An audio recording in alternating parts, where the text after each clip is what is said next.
This guy was taking a bath when 3 girls suddenly burst into his room, sent by the princess to wash the guest's body and his desires. Could this be paradise? Are the gods finally rewarding his suffering? A few months earlier, before the world was attacked, this guy's girlfriend told him they were breaking up because Hyun-myung had no future and didn't deserve to marry someone like her. They'd been together for 5 years, and now it was over. It hit him hard. So hard that the MC quit his miserable job and locked himself in his room, doing nothing but gaming. But this guy has a talent for one thing. He's the best player of Pangania, a game so brutal it makes Dark Souls look like a bad joke. In this game, even the NPCs can betray you and land a fatal blow. Die in the game, and you lose all your progress, forced to start a brand new character from scratch. Every quest puts your life on the line. The only upside, every time you die and lose your character, you earn soul points. Points you can pour into boosting your next character's stats. Our protagonist is a washed-up loner who's been grinding this game for years, sitting on millions of points. And when he finally creates his first character with every stat maxed out, something unprecedented happens. His computer screen turns blood red, a voice rips through his mind until he blacks out. And this time, he won't just be playing his character, he'll be living inside their skin. If he dies or fails the mission, it'll be real death. He wakes to the sound and pain of a whip on his back. He is told that if he falls one more time, he will become hydrogen food. Reality has not yet sunk in, but seeing all these slaves in the desert, he remembers. He does not want to believe it. A hydrogen carrying cargo and slaves. The mercenaries strike him once more. Unless he wants to lose his life, he must walk. Hyun-myung now understands his reality. This is the game's starting scenario. This place is just like Pangania. If everything is the same, he cleverly speaks the magic words. Status window. A system screen appears before him. Hyun-myung can't believe it worked. The window says all his attributes are 12 and he has several active and hidden talents. There is no mistake. He is in the game world. If he dies here, it is character death, which means he is the character now. He notices something strange. The points go from 1 to 10,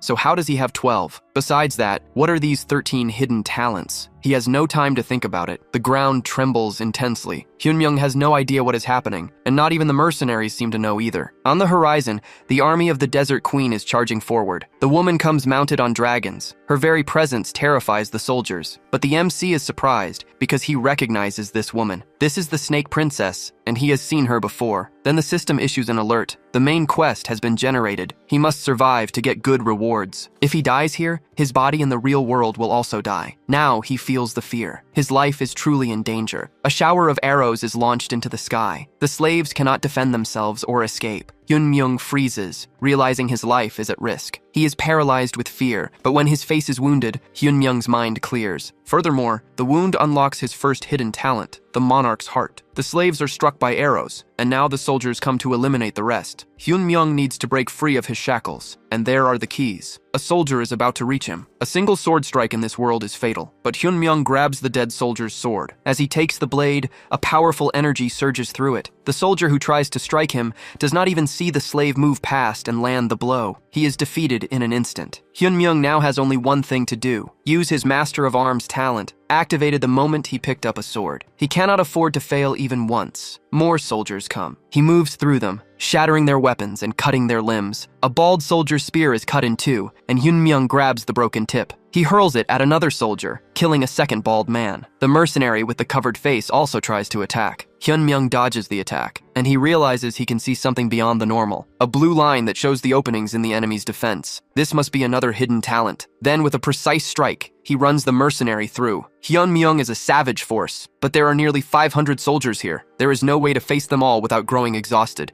There are too many of them to fight at once. Hyun-myung receives an alert that his sword proficiency has reached level 6. The same happens with the spear, which also reaches level 6. This rate of growth is also abnormal. But even with all this, there are more than 500 soldiers. Sometime earlier, the Snake Princess is in another place. An even more beautiful woman questions why the expedition to the demon world failed. It is both a question and a threat. The princess simply confirms the failure. The queen says that if word gets out that the desert city of Faisalmer sent no troops, the fools on the central continent will blame them for the failure. The Snake Princess must go to the Kaltzman Desert and eliminate every participant from the expedition. They must eliminate all evidence that could prove Faisalmer sent no troops, and anything that could be tied to the failure. The queen promises to lift her curse if she succeeds this time. She kneels. She then says she understands the order. This time, she will not fail. As the commander, she waits for the soldiers to report that they have defeated everyone. But a soldier says there is one last slave who refuses to die. The princess does not understand how a slave could stand against a soldier. The truth is, he did not just resist. In reality, he made the soldiers unable to fight back. There are 500 of them, but they are all afraid now. Even as he gasps for air, a system notification appears. He has reached level 2. Hyun-myung is determined not to die, and one of his talents cures his fatigue. This is perfect. Now he is ready to face them all. Of course, the soldiers are afraid. This forces the princess to take the field herself. Hyun-myung never expected to see her this close. Isabella von Dersian, the Serpent Princess. The system shows she is level 8 and cannot leave the area due to a negative effect from the Queen's curse. Confirming she is level 8, Hyun-myung knows he has no chance of surviving against her. In this world, you are weak until level 7. Once you reach level 8, you are considered among the strongest in the world. Only the great bosses and leaders are level 8 in this game. Facing her is like an ant against a lion. But something else catches Hyun-myung's attention, and it is not the girl's chest. It is the system notification about her being under the effect of a curse. The woman dismounts and announces that the NPC's little show is over. Hyun-myung can feel her gathering aura with every step. He needs to think fast to survive. He is considered the best at this game, and not just for his mechanical skill. He knows everything about the game's lore. As Isabella attacks him with a mortal blow,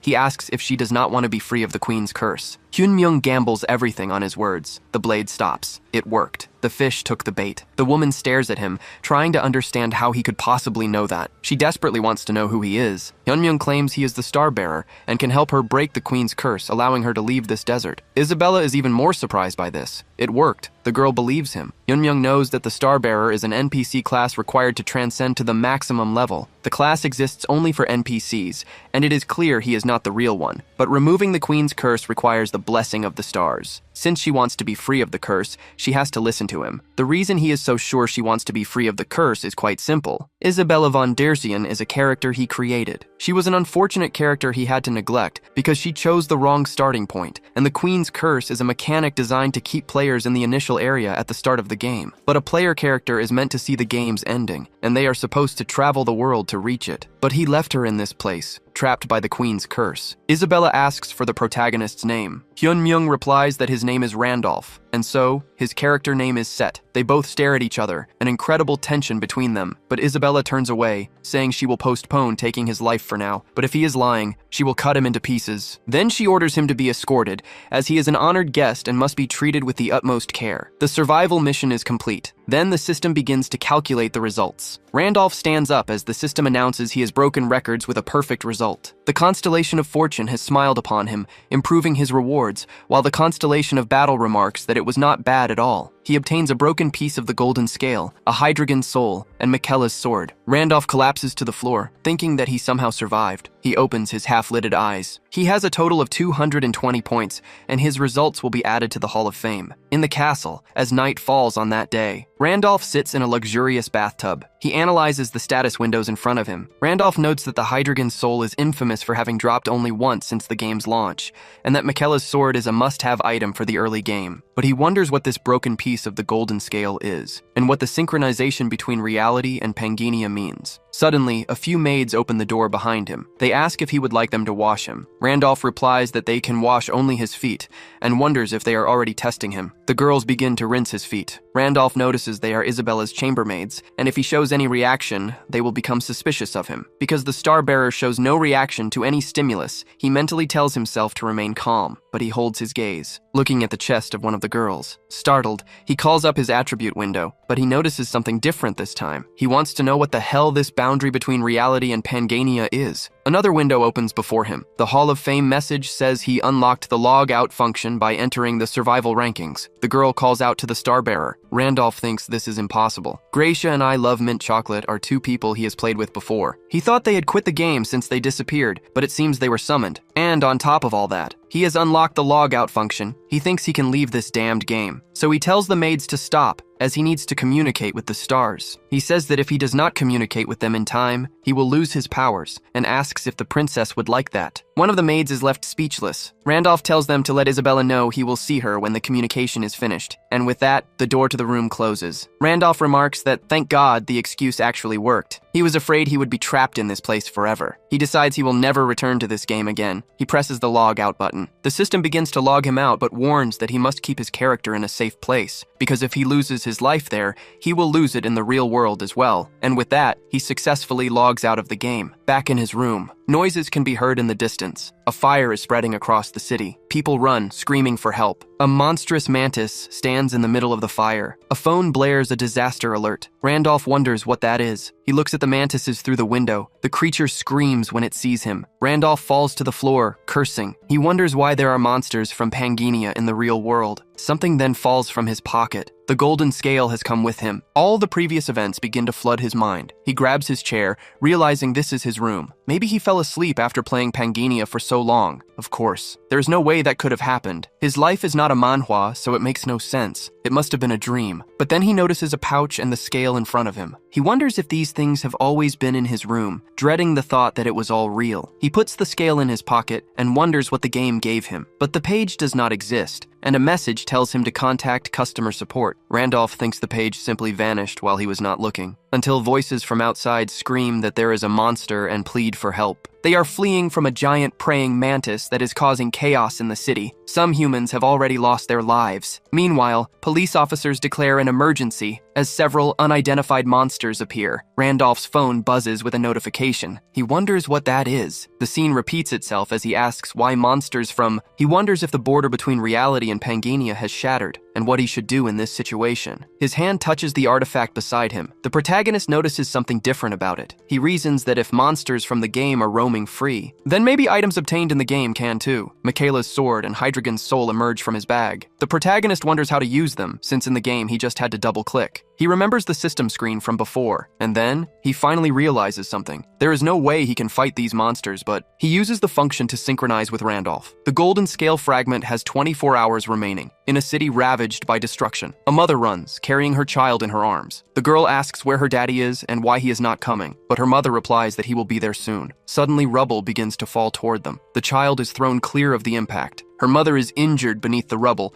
telling her daughter that she is fine and that she must get away quickly. An office worker approaches, asking if they are all right. The mother says yes, but asks her to take her daughter with her. The office worker closes her eyes in sorrow, but she apologizes and promises that she will definitely protect her daughter, but the woman turns around. She sees a gigantic monster right behind her. The massive jaw closes in, and the woman wonders if this is how she will die. But just before it can, a sword slams into the ground, defeating the monster. Randolph appears beside it a moment later. He slices the praying mantis into dozens of pieces. The woman blushes. She wonders if she is really alive, and who this man is. The mantis lunges toward her. The woman screams to warn Randolph, but the creature misses its strike. The secretary wonders what that was. A 9-headed dragon is behind him. Randolph climbs to the top of the monster's head. He tells the woman to stay put. The woman is surprised by this command. She starts to stammer, wondering if she is dreaming. Yunji runs toward her mother. The secretary looks over as her father approaches. Then the woman turns back. She sees Randolph defeating a dozen mantises with ease. Monsters appear simultaneously around the world, not just in Korea, taking lives and destroying civilizations. But it is not just monsters that appear. Alongside them come warriors who can cut down monsters and are immune to bullets. Armor materializes on a man's shoulder. He tells them not to worry, that he will protect them. The world is changing rapidly, and a man comments that they are idiots for wasting their golden scale pieces. Assassin draws his scale, thinking that it is now confirmed that reality and Pangania are merging. With the arrival of chaos, everyone becomes a competitor,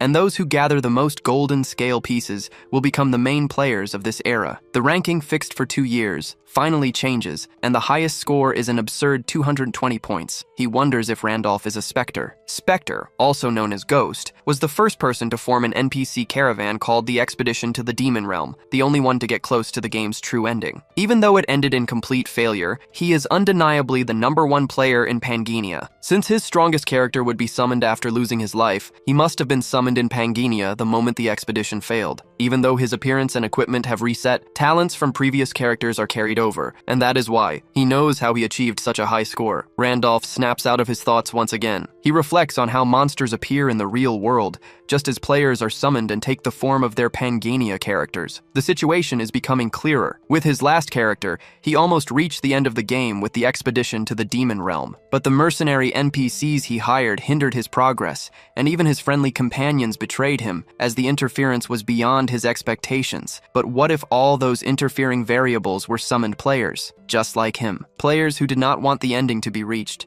or who considered him a rival, and that might still be the case. If the border between reality and Pangania has collapsed, he cannot just log out and hide. To ensure his safety in this world, he needs to get stronger, fast. So he opens the castle door. Isabella asks if he has finished his communication with the stars. The protagonist confirms, saying he has come to fulfill his promise to her, and Isabella replies that this is great. Randolph says he has one condition, and the girl questions him. The maids quickly leave the room. The protagonist answers that he wants to go to the sanctuary. Isabella asks if he is insane, and Randolph thinks about his second main quest, to obtain the class he wants. A class that can only be obtained in this place. He tells her there is a star there. The mission the system provides is to obtain a class, with a reward that varies according to its rank, amidst a strange structure. Isabella walks through a sea of bodies. She wipes her face with her blood-stained dagger. Randolph reflects that it only took her a few minutes to finish all the guards. There is no better ally than her. A few hours earlier, he asks to be taken to the sanctuary. The scenes from the previous chapter repeat,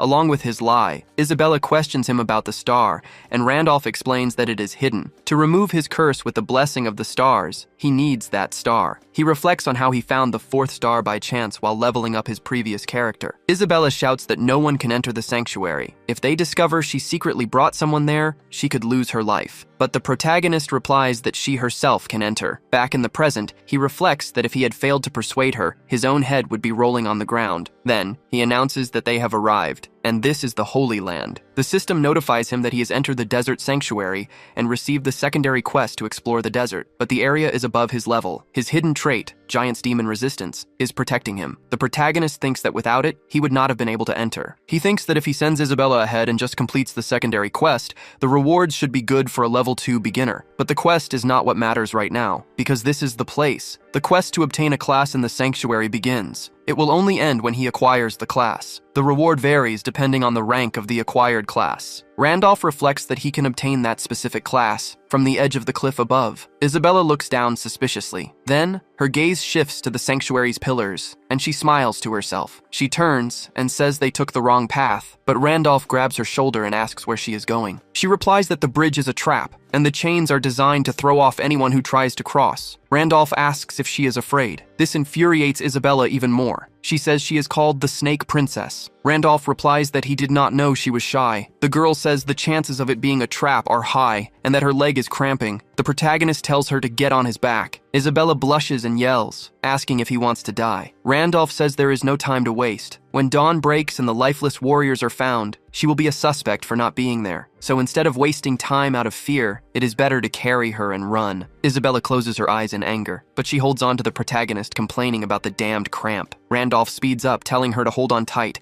He then runs towards the pillars. Isabella yells, demanding to know where he is going because this is the wrong direction. There is no path there, but Randolph jumps anyway. The system activates his mutant trait, allowing him to see all secrets invisible to the human eye. Isabella asks if there is an invisible path, and Randolph replies that this is the real one. The princess thinks he knows a path that even she, as Feiselmer's second-in-command, does not. He also seems unaffected by the stellar difficulty, and many strange things are happening. Randolph looks back and says he did not know the second-in-command was afraid of heights. Isabella thinks he is acting completely relaxed in front of her, and this confidence does not come from strength alone. It is as if he is welcoming an old friend he has not seen in years. Isabella asks if they have met before. Randolph replies they have never been in the same place, and she asks what he means. Randolph explains that it means he has seen her, but she has never seen him. Suddenly, a storm of energy floods the place. It transforms into a plane with a pile of stones at its end. He realizes it is a domain barrier cast over the entire area, and only those who follow the designated path can see what is ahead, if his memory is correct. Something amidst the pile of stones begins to glow red, then the entire place begins to tremble, and 3 defender golems emerge before them. They prepare to fight him. Randolph thinks that this time the guardians are golems, and judging by the size of the rune, they are high rank. Fighting them would only mean defeat. He then asks if Isabella is over her cramp, and she tells him to shut up and watch. The 3 golems charge toward them. One prepares a strike, sending its fist flying toward Isabella. The girl simply breaks into a mocking smile. The stone golem's entire arm is severed, with just a raise of her hand. She says she will finish this quickly. She then dashes forward, using the other stones to propel herself. One of the golems is caught off guard. It is split in half by Isabella's advance. Randolph thinks she is an expert assassin. Her power is ridiculous,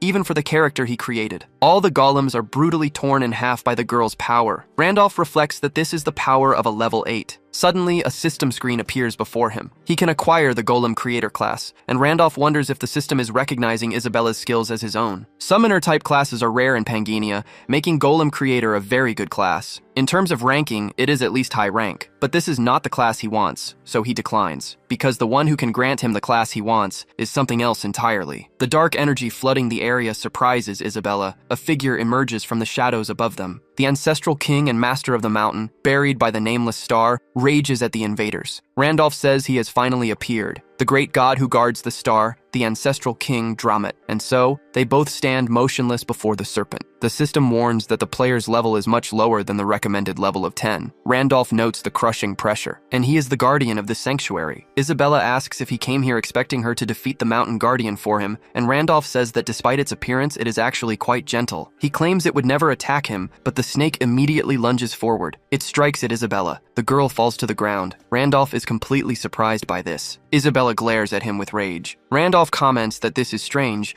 because he remembers it as a friendly creature that guided people, and the girl asks if this snake looks friendly to him. Dramet tells the sanctuary's challenger to defeat him and prove her worth, but Isabella replies that she is not the one challenging the sanctuary. The snake asks if she is not the one who defeated its sentinels and now denies her intention. Dramet swings its tail. It says that if she cannot prove herself, she will never leave here alive. Isabella dodges, repeating that she is not the challenger. She tells the Starbearer not to just stand there and to tell her what to do, while Randolph reflects that he does not remember defeating Dramet when he came through here before. Suddenly a memory floods his mind. The ancestral king Dramet is the mountain guardian who protects the star. According to its lore, it is an enchanted beast whose body grew and gained wisdom from the star's energy. He cleared this place using Wilhelm, a level 10, 5-star transcendent rank character. When he came to the sanctuary as Wilhelm, Dramet obediently guided him to the star. The reason was that he was qualified. In short, it attacks if it deems you weaker. Back then he was very strong. Now he wonders what to do, but he suddenly has a realization. Isabella continues to dodge the beast's attacks. Isabella falls to the ground. She reflects that because of the sanctuary's poison, her body is not moving right. Stepping into this place after listening to the Starbearer was a mistake, but the protagonist tells Dramet to stop. The snake's tail stops just above her head. It then pulls away. The snake turns to the protagonist. It wants to know how he knows its true name. Randolph replies that his master, Wilhelm, has returned. The snake withdraws its tail. It wants to know if he is Wilhelm. It then bursts into laughter. It comments that he is not even prepared to receive the star and is weaker than the sentinels. It tells him to listen. Wilhelm was a powerful human, a perfect transcendental being worthy of being its master. But he failed the expedition to the demon realm, and all his stars fell. This means he met a final death. So how dare an inferior creature like him even mention his master's name? Randolph is then hit by the blast, but he tells the serpent to honor the contract they made. Dramet asks how he knows about their contract. No one should know this. His contract with Dramet says that whoever obtains the Star of the Mountain, buried by the star, will learn the true name of the Mountain Guardian and become the new master. The Mountain Guardian obeys its master's commands, and the contract's contents cannot be revealed to anyone. If they are, the one who breaks the contract will lose their life to the curse. He mentioned this because he remembered the game's story. Fortunately, the rules still apply here. As expected, this is Randolph's body, so the curse does not affect him. Dramet demands to know who he really is. Randolph says that if he wants to know, he must lead the way, as the star will prove who he is. Dramet replies that the star shows no mercy to the unqualified. He will burst into flames the moment he gets near it. Randolph replies maybe, but they will not know until they see. He asks if Dramet is afraid the star will recognize him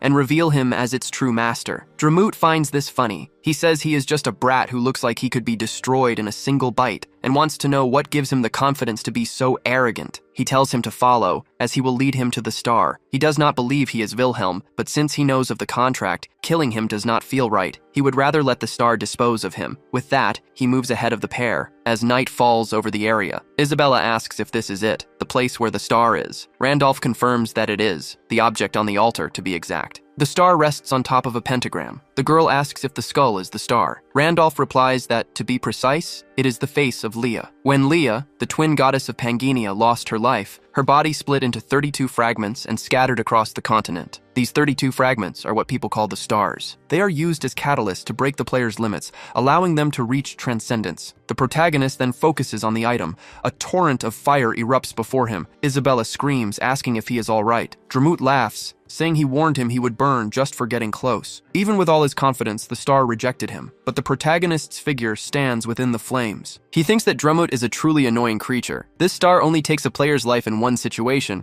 when they skip Dramut using a bug. No matter how messy the process was, he still got past Dramut without any issues. The real problem is whether he can get the class he wants. If a player gets a star without a class, it grants them one. But he never even tried for one, and learned this by accident, so he calls upon the void before the star, reciting all 12 of his hidden talents. And the star speaks of him, the one who finally faces destruction. His mana is converted into stellar energy. He acquires the Star Piercer skill and the Star's Blessing sub-skill. He also acquires the Star Effect, which adds 5 to all stats and will grant more power depending on the number of stars in his possession. Even after Transcendence, the Star Effect does not disappear. He obtains the class, Successor of the Stars. Randolph emerges completely transformed. He looks at the palm of his hand, which holds that energy. Isabella is impressed that he absorbed the star. The protagonist's hair continues to flow in the air. He calls out to the girl and asks what she wants to do once she is free from the curse. She replies that she wants to leave the desert and find the Durzian family line. Randolph replies that he will grant her the blessing to leave the desert, but on one condition. She must serve him for 1 year,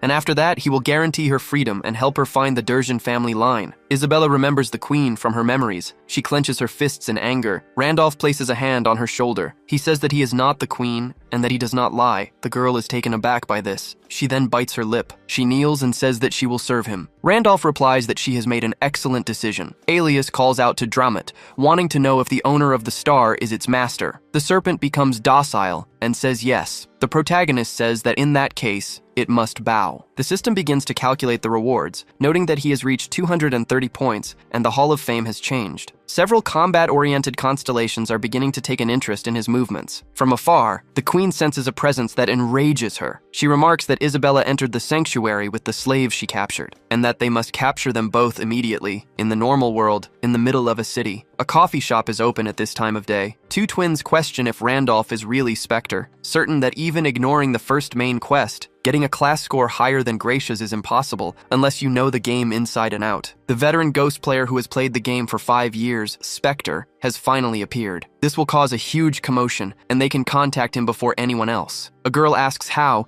since they have searched for him for 5 years but never found him. The twins say Spectre was not even a real player before, and now that he is, he must have a form. Perhaps they should fish for him, since the secret auction opened as a reward for completing the second main quest. The girl replies that he will need a lot of items if he wants to place first in the third main quest. Fishing can be done at the secret auction where players trade items, so they post a high-quality item for a low price. And then they use a twin talisman ability to place a tracking skill on the buyer. New players who do not know about this often buy a cheap item at the auction and are tracked, robbed, and even killed. The red-haired one asks if someone like Spectre would fall for that, since if he really is Spectre, he would know every talisman option in the game. The girl begins to tremble, saying no, but that maybe he will fall for it. She laughs, saying he failed but still started the great expedition. Someone that decisive is not normal, and if he sees a great item, he might just buy it. Anyway, they need to make sure they find and invite him to their guild, while the twins call the police on her for being a stalker. Back at the sanctuary later, the rankings have changed, and one person is now out of the class acquisition ranking. Their rights to the second quest will be revoked. Assassinato wonders if he has 230 points, and what kind of class could give that many. It seems he will not be able to use the secret auction for a while. Not that it matters. With a sea of bodies around him, he decides that as long as he takes the life of anyone at the top of the rankings, he can climb back up. Later, Dramut presses on with the protagonists. The system announces that the sub-quest to explore the sanctuary is complete. He is the first to clear the sanctuary, and earns the achievement for it. He also obtains the teleportation book as a reward. Randolph reflects that the journey is not as uncomfortable as he thought, and he can escape the sanctuary and finish the exploration, killing 2 birds with 1 stone. The system announces that he has leveled up. Finally, Randolph reaches level 3. It is much slower compared to normal characters, since the more talents he has, the more experience he needs, and the amount required is 10 times the normal. But his stats increased more because of it, so he cannot complain. After all, that is not what matters right now. The item he gets is a reward from the main quest. 2 extremely rare items for his current level. One of the rewards is the Cloak of Shadows. Activating its effect turns the wearer invisible, so it is basically a free stealth skill. Something rushes towards them right after. Dramut senses the presence immediately. He realizes there are 2 people heading their way. They reach them in just a few leaps. Drumut warns that he has detected intruders in the sanctuary. Isabella replies that it is probably the Queen's pursuit squad, and the protagonist says they have been in the sanctuary for a long time. The girl asks what he is going to do because the Queen will not come, but the squad has considerable strength. Even with the Mountain Guardian, she doubts he can handle all of them. The protagonist asks why they need to fight when Drumut is the Guardian. Isabella realizes what he means. She leaps away, saying they were counting on him. The snake has to do its job. The two run towards the sanctuary entrance, hearing the bandits' screams, and Isabella asks if he is sure it is okay to just leave. The protagonist asks if she did not say the Queen was not coming, so it will be fine. After all, there is no way the pursuit squad has arrived yet, and it is probably just an advance unit. If they stay there until the main force arrives and surrounds the sanctuary, they will not be able to escape, and those guys are after them anyway, so it is better to get out of there fast. Isabella asks if he is abandoning Drumut because he is useless, and the protagonist replies that Drumut cannot leave the sanctuary, so only they can escape. He reflects that to get out of there, they need to use the portal at the end of the desert. He removed Isabella's curse with the blessing of the stars, so she will have no problem using the portal, but the real problem was that the portal takes time to activate. Isabella says that as soon as they get past this, Randolph confirms they will be free once they are out of the desert, but the portal takes time to activate. Isabella asks how long, and the protagonist replies that it will be about 12 hours. As she can see, there is no suitable place to hide in the desert. The ideal scenario is for the pursuit squad to go straight to the sanctuary. With Drumut delaying them, they will gain some time until the squad realizes they have left. And with this time, he needs to communicate with the stars, thinking that this place is important, but he needs to check what is happening in the real world. He asks if he can trust the girl. She then draws her dagger. She says she will protect him. Randolph uses the logout function and tells her to be careful at the secret auction. The protagonist then wakes up in his bed. He thinks about how he is still not used to the feeling of returning to his true body. He then grabs the phone next to him. He notes that since there are no alerts or disaster warnings, it seems monsters have not appeared yet. The real world and Pangania are slowly merging, but there is still much he does not know. Soon there will be more monsters, and the players in the real world also worry him, since he needs to return periodically to gather information. A message appears on his phone. Kim Seoyeon asks how Hyung-nim has been, inside a restaurant. A man on the phone says he already buys her food and clothes, and Seoyeon asks if he did not claim to be rich when he hit on her, only to act like a cheapskate now. She adds that there is no reason to meet since they have nothing to talk about. She hangs up the phone, telling him she is going to meet a friend, and that he should not call her anymore. She comments that he was an annoying idiot. Even though Hyun-myung was pathetic, at least he listened to her, so she should have stayed with him longer. But she dismisses the thought, since she would not have broken up with him if he had more money. Just then, Hyun-myung calls out to her. The girl says he is early and that she thought she would have to wait, but the protagonist asks why she called so suddenly. Seoyeon says that maybe it is because it has been a while, but she feels he has changed a little. Hyun-myung tells her to get to the point, as he has urgent things to do. The girl thinks he is acting unusually proud, and says that some things never change. He always comes as soon as she calls, even today. That is something she always liked about him. After they broke up, she realized how good he was. She kept thinking about him and regretted what she did. Hyun-myung remains silent. He wonders if he should order a drink, since she called him here but is not even paid for one. He then stands up, saying that if she is finished talking, he is leaving. Seoyeon yells for him to wait, saying she misses him, and that this is all because of what he said when they broke up. Hyun-myung asks if her new boyfriend knows she is meeting with him. He adds that if she is going to hit on multiple men, she should delete her photos from Instagram, not just change her profile picture. He walks away, but Seoyeon runs after him, begging him to please listen. The protagonist thinks about how strangely calm he is. He wonders why, and if Randolph's growth also affects him in the real world. A man shouts that he was just being nice, but she is calling him a stalker. He demands to know what the crowd is doing, while the girl tells the pervert to let her go. He pulls out a box cutter and lunges at her. The girl screams, shutting her eyes, but the man's hand is caught by Hyun-myung. The girl is stunned by this. The protagonist says this has gone far enough. The man asks why he is interfering and tells him to let go. He screams in pain, yelling that his wrist is going to break. Randolph realizes that even without using the broken scale fragment, he feels he can easily break a wrist, and that his real body has truly changed. So he throws the man away and asks if the woman is all right. She replies that she is alive thanks to him, and does not know how to thank him. But the protagonist analyzes her, and the girl questions why he is looking at her that way. Hyun-myung thinks that he was wondering why she looked familiar, and realizes she is that woman from before. But he turns away, saying she looks like someone he knows. The man tries to attack the protagonist from behind, but Hyun-myung dodges with extreme ease. He moves his hand toward the man's head and smashes him into the ground. The woman is surprised by this. Meanwhile, the protagonist restrains the pervert. Later, the police officers take him to their car. They inform Hyun-myung that he will need to go with them to the station. The woman says he was trying to help and that she was the one who reported the stalker, but the police say it was still an act of violence. Hyun-myung says he does not have time for this. The police say they cannot disobey the law, but the girl says that if he is a witness and gets dragged into trouble, they must take responsibility. She introduces herself as Kim Hana, a reporter for the CK network, and says that instead of tormenting an innocent person, they should speak with the real victim. She asks if they want this case to go public, as the police officers whisper among themselves. People in the crowd comment that she is very famous for saving the child on the day of the incident. The police officer says that the victim must accompany them. Hana thanks the protagonist for his help. She hands him her card, explaining she is a reporter dedicated to covering dimensional warriors. They are the people who appeared on the same day as the monsters, so that is what people call them. Hyun-myung wonders if she is talking about the players, thinking an interdimensional attack is easier to believe than a game becoming real. Seo-yeon runs up, asking if Hyun-myung is alright. She holds his arm, wanting to know if he was hurt, but Hana asks if she is his girlfriend. Hyun-myung pulls away, saying she is not,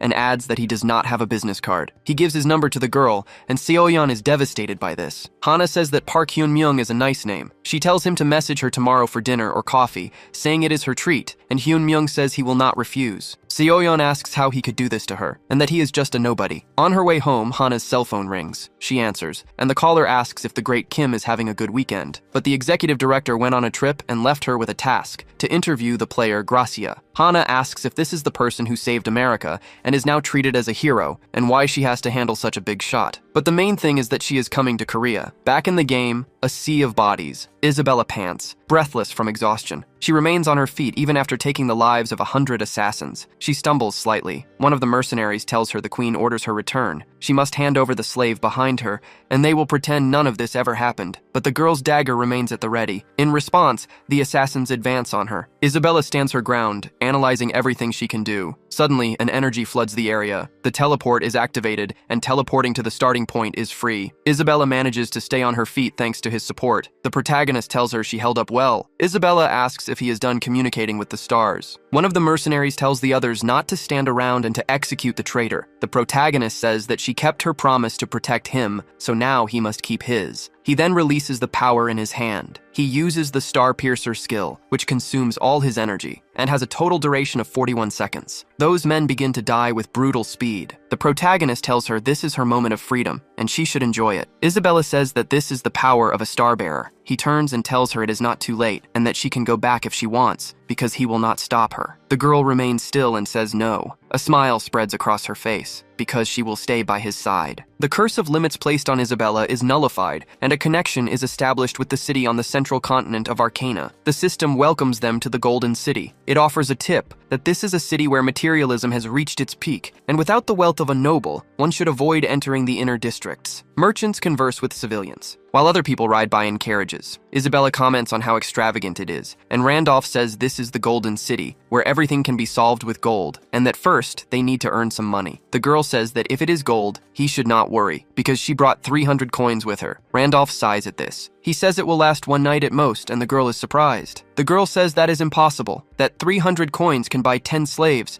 which is 10 times more than the price of a cleric. Randolph replies that prices here are different from the Kaltzman Desert. He then asks why he was even worried, since there is money scattered everywhere, and Isabella asks what he means. The protagonist points to a casino. The girl is surprised by his attitude, while the protagonist stands there in front of it. He tells her to relax, because he is very lucky, and so, the hidden trait Blessing of Gold is activated. The Golden City of Arcana is also known as the City of Pleasures. In Pangenia, every minor city operates as an independent monarchy, and here, there is only one law. Only money decides everything, and the place where all the city's wealth is gathered is the Hudson Casino. A security guard apologizes to the gentleman. He says that anyone with a deposit of less than 10,000 gold cannot enter. Isabella asks why he did not mention the deposit, as they only have 100 gold left after bathing and buying clothes, but Randolph says they never had money to begin with. The security guard replies that if they do not make the deposit, they must leave, as they are disturbing other customers. Randolph says he has no gold, but he can offer collateral. He shows the Fairy Queen's tear in his hand. The security guard says that in that case they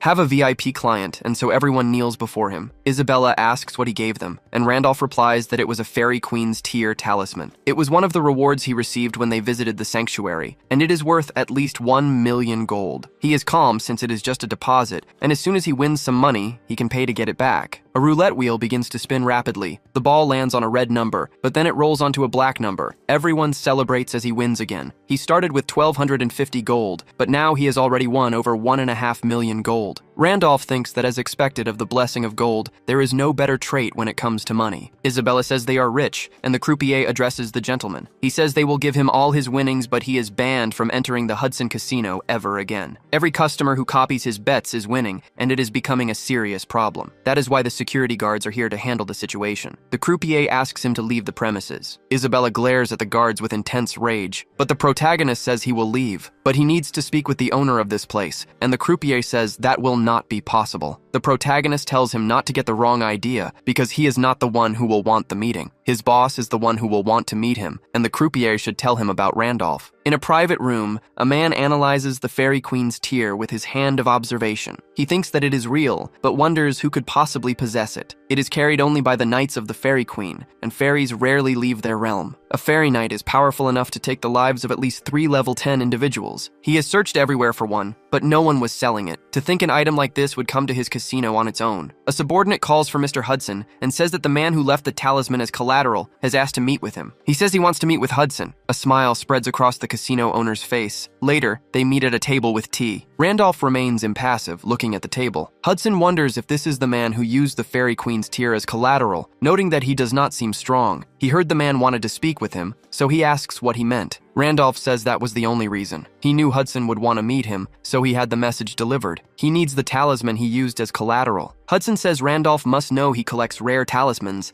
and that he was about to call him to negotiate its purchase. The protagonist says he will not refuse a good offer, and the man replies that this is great, and that he will now discuss the price. He offers a total of 2 million gold, which he considers a generous offer. Isabella questions this with astonishment, but the protagonist replies that he wants 20 million. Hudson says that is enough to buy a mansion in downtown Arcana, and no matter how rare a talisman is, it can only be used to reforge weapons. Even he cannot pay that price for a mere hobby item. Randolph replies that this only applies if it is a hobby item, but the Fairy Queen's tear is not a talisman to him. It is something he needs to enter the city council. The minimum qualification to enter the council is reaching level 10, but one must reach that level through their own strength. For a non-combatant like him, this is impossible. That is why he needs the Fairy's tear. With it, he can use high-level equipment to compensate for his lack of combat attributes. And the reason a merchant who is just a casino owner wants to join the city council is to be recognized by the family of his fiancée, Serengeti. Randolph remembers the past and that name. The only daughter of Marquis Weiser of the Balran Kingdom. Known as the White Knight, she led 500 knights during the expedition to the Demon Kingdom. She sacrificed both her legs against the Demon King to save his life, and she was his right hand. Back then, he thought of her actions as nothing more than a dramatic event, because before coming to this world, Pangania was just a game. However, after Wilhelm came here, and as soon as he realized that NPCs can be players, he remembers Serengeti's words where she said that if she does not return from the expedition, he must deliver this for her. Serengeti's necklace has been obtained. The protagonist wonders what that was. A precious necklace contains a picture of Serengeti and one of her fiancé, Hudson. The protagonist wonders if this is part of the original content. In fact, she did not have a fiancé. Someone interfered with the character's preset, and the reason the game accepted it so naturally was because Hudson was a player like him, someone who assimilated into this world. Hudson then says he never told anyone about this and wants to know how he found out. Randolph thinks that Hudson must have arrived in this world long before him and that he needs to extract as much information as possible about this world and other players. So he raises his hand, saying he did not find out, but rather heard it. The stars told him. Hudson questions if he is claiming to be a stellar bearer. Randolph replies that he does not expect him to believe it, but he can give him whatever he wants, not just money. He must only accept one simple condition. Hudson asks what it is, and the protagonist tells him to tell his life story to the stars. He will decide whether to help or not after listening. However, he can only tell the truth, as the stars only favor the truth. Hudson holds his leg, questioning the request for his life story. Randolph reflects that it is a difficult decision. A stellar bearer is not someone normally found among NPCs, and revealing personal information could expose him. Hunters are NPCs who specialize in hunting players. They call them criminals, executing them on sight. players have lost their lives countless times. Their infiltration methods vary so much that the only countermeasure is extreme caution. This is why Randolph does not want to reveal himself either, but he is certain that Hudson will accept his offer, because to him, Serengeti is not just a random NPC. The man stares at the photo of his fiancée. He answers that it is fine, and he will share his life story. He will start with Serengeti, since most of the things he wants are intertwined with her. She was a brave knight who took part in the expedition to the Demon Realm, led by the 8 heroes. The protagonist asks what he is talking about, since Wilhelm led the expedition, and Hudson confirms he was the most famous, but the expedition was conducted by all 8 heroes. There were internal conflicts among them, which led to the expedition's failure. Randolph asks if he knows who the 8 heroes are, and Hudson confirms he does, as they are legendary figures. Among them, the strongest, after Wilhelm, was Gracia. News reports wonder who the man riding a monster was, with the story being reported by Kim Hana. The secretary informs him that she has arranged Gracia's interview with reporter Hana, and he thanks her. His secretary asks if it is really necessary to go to Korea, as the government wants him to stay in the US in case of attacks. Gracia says no, he really has to go because he has a feeling that this man might be the friend he has been looking for. Randolph sits at the table, listening intently to the story. Back in Seoul, Korea. Randolph eats, feeling a bit nauseous. Hana asks if he does not like the meat, and he replies that something happened yesterday, and he is just tired. He thinks about how Hudson cried all night, but he still got the information on the heroes, which meant staying in the game the entire night. Randolph asks if this place is not expensive, because he does not know if it is right to eat for free. Hana replies that he got rid of her stalker last time, and honestly, this is not even close to enough. But something suddenly catches her attention. She asks if that woman back there is not the one who was with him before, and that she keeps looking over here. Randolph thinks it is a real coincidence, and the guy she is with looks like the one from Kim Seoyeon's social media. He wonders if his name is Young Jinwoo. Hana says that if he is uncomfortable, they can move to another table. Randolph replies that it is fine and she does not need to worry about her,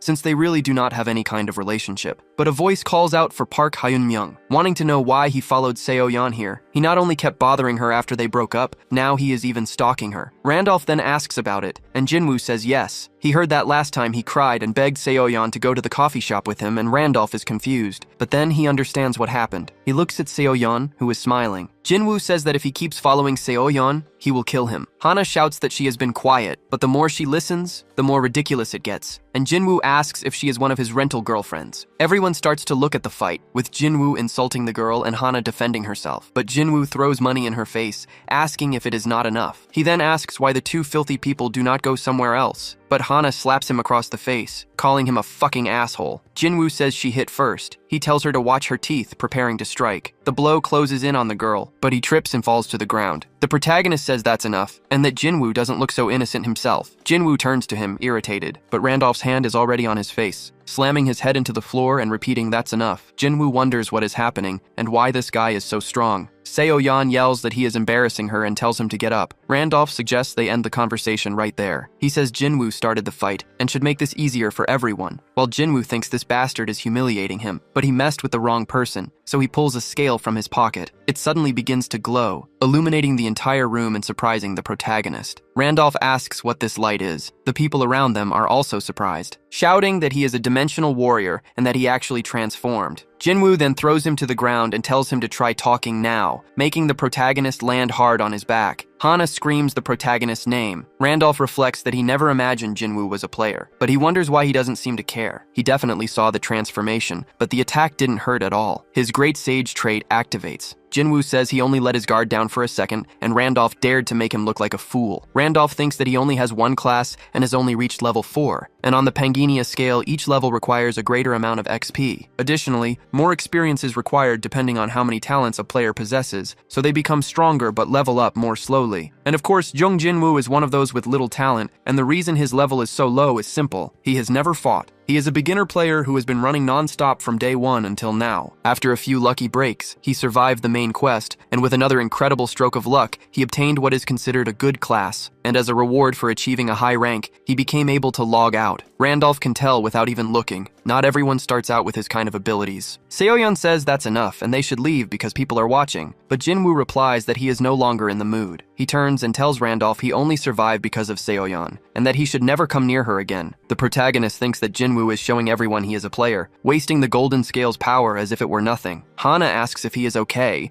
and the protagonist says he is. He tells her to let it go since they were the ones who hit first. It was no big deal, and they should just finish their meal. But a strange sensation washes over his body. An earthquake erupts, startling everyone around them. The protagonist thinks it cannot be. The walls around him are shattering. The collapse is starting again, and monsters are about to appear. Hana says they need to run, but Randolph covers her mouth, telling her to wait a bit. Everyone flees from the monsters savagely attacking them, but they are not actually trying to bite. Randolph thinks they are lucky that putrid worms appeared, since they only feed on nearby corpses, and as long as no one attacks them, that other thing will not appear. But some of them surround Jiwoo and Seoyeon. She screams at her boyfriend to do something. He readies his spear. Randolph yells for him not to attack, but it is already too late for that idiot. Jinwoo wonders how he defeated it in a single strike. He realizes he is stronger than he thought, screaming that he will wipe out all these damned monsters. Everyone shouts that this is to be expected from a dimensional warrior and that they should flee that way. Jinwoo thinks he is not even afraid, that these things are nothing. Randolph tells Hana to get as far away as she can, far away from that idiot who is fighting, as far away as possible. Jinwoo wonders where this mist came from. His vision is blocked. Suddenly, a hand reaches for him, covering his eyes a moment later. An observer lurks behind him. It wants to know who it was, who took the lives of its children. An elite monster, the putrid Maba, appears. The recommended party is 20 people at level 6. The monster orders him to kill them all. And just like that, Jinwoo is possessed by the creature. One of the men on the ground coughs, wondering what that was. He cannot see anything through the mist, but Jinwoo is already on his tail. He then points the spear at him. He thrusts the spear, telling him to go to hell. Due to the effect of the putrid worm blood, he sees the man as a monster. The spear closes in on the man, who wonders what is happening. Blood sprays across the ground, but it was Randolph, who blocked the attack by severing his arm. Jinwoo looks to the side, panicking. Randolph says he did not want to get involved, but that he has gone too far. He orders him to come and face him, right now. The putrid worms begin to stir. They envelop Jinwoo in a cocoon while laughing. A creature bursts out screaming that this is not bad at all. The putrid Mamba says there is a human who looks delicious. The protagonist simply stares at the creature. Elsewhere, Hana screams for Hyun Myung, asking where he is. She sees nothing in the fog before her. She calls out his name one last time. Randolph charges at the creature, destroying everything in his path. He dodges the blows, thinking that while the fog let him transform unseen,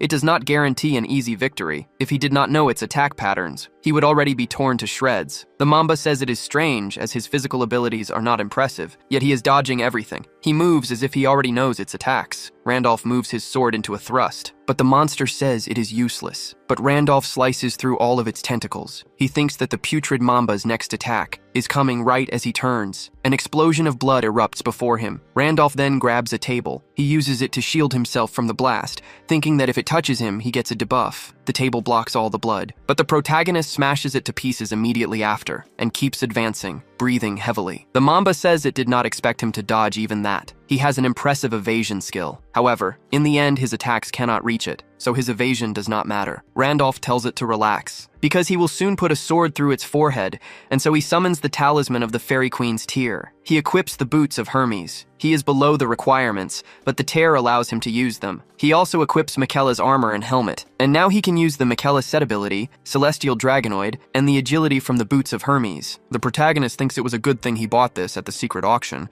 but he is reluctant, as he should only use the tear when absolutely necessary. The boots of Hermes imitate the feet of a god, and wearing them allows one to run as fast as the wind. Randolph charges forward, thinking that he will keep his word nonetheless. In a single step, he is already face to face with a monster. A tentacle flies toward his face, but the protagonist easily dodges it. The ground caves in around his foot, but Randolph keeps moving forward without stopping. He moves so fast he even leaves a trail. He surprises the monster by appearing behind it. It turns, calling the protagonist a bastard, shooting the spines from its back, but Randolph deflects them with extreme ease. He then moves his sword. He glares coldly at the monster from behind his helm. This time, the creature's tail moves. It strikes, forcing Randolph to retreat. He spits a little blood from the impact, but he still defends himself with his arms. The system activates the ability of Miquella's set, transforming him into a celestial dragonkin. The monster says he still has tricks up his sleeve. As it gathers blood in its mouth, it shoots at the protagonist, calling him a damned rat. Randolph reflects that this is the putrid Mamba's last attack pattern, and if he can just withstand this. The blood closes in on his boots. The Mamba says there is no way he can withstand this, and that rat should lose his life in its bloody cyclone. From within, energy begins to gather. The protagonist releases the effect of his clothes, and a gale is created. The Mamba says he is using the wind to blow away its poison mist. The putrid mamba has 4 patterns, and after using them all, it enters a brief state of confusion, unable to act. But when the confusion passes, the next cycle is enhanced. Randolph advances, saying this means it is his only chance to win. The putrid mamba asks him to wait a moment, before losing its head to the blow. Randolph drives the sword into it, saying he told it that he would stick a sword in its forehead when all was said and done. The system congratulates him for defeating the black mamba alone. Thanks to this,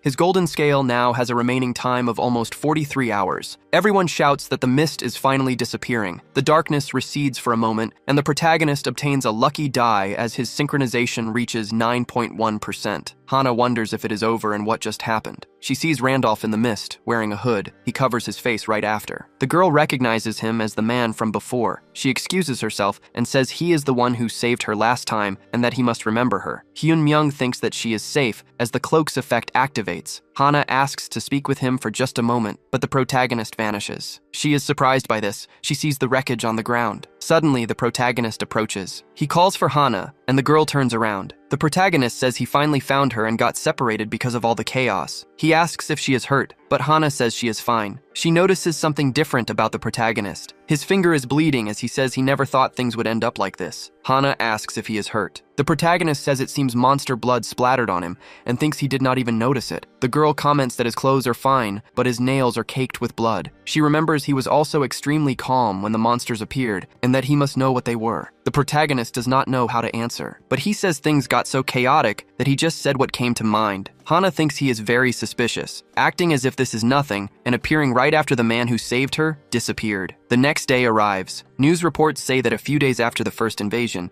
there was a report of another. Some warriors warn that these attacks will continue to happen and express their opinion that a long-term operation with the government is necessary. As a consequence, countless civilians lock themselves in their homes and the streets become empty. In response, the citizens show their dissatisfaction with the government, which may have led to the large number of victims in the second incident. Government officials watch from a table. A bald man comments that they were carefree, but now they are making this whole mess. Another man replies that at the time, people who were not directly affected could not feel the gravity of the situation. A woman says it may have been something beyond the ordinary, so the government probably tried to keep the situation calm at first. Finally, their boss says that with this incident, everyone must have realized that an invasion can happen again, and this is the perfect time to declare the emergence of their alliance. Taewoo continues that the other alliances are probably thinking the same thing, so they need to hurry and recruit talent, and the woman says they are checking the videos. They are CCTV images, so it is hard to see clearly, but if he took down the putrid mamba alone, this man must be Randolph, who came in first place. Another comments that they said Randolph just finished mission 2, so he is at most level 4 or 5, and should not even be able to use the boots. It is possible that he used a talisman, and he is someone they need. Right after the specter disappeared, this man appeared. They are not sure, but it is possible they are the same person. They cannot trust the other player alliances and need to bring him to their side to stop the rift. Back in the game, Hudson is shocked. He asks if he is saying that he used the tear of the Fairy Queen. Randolph confirms,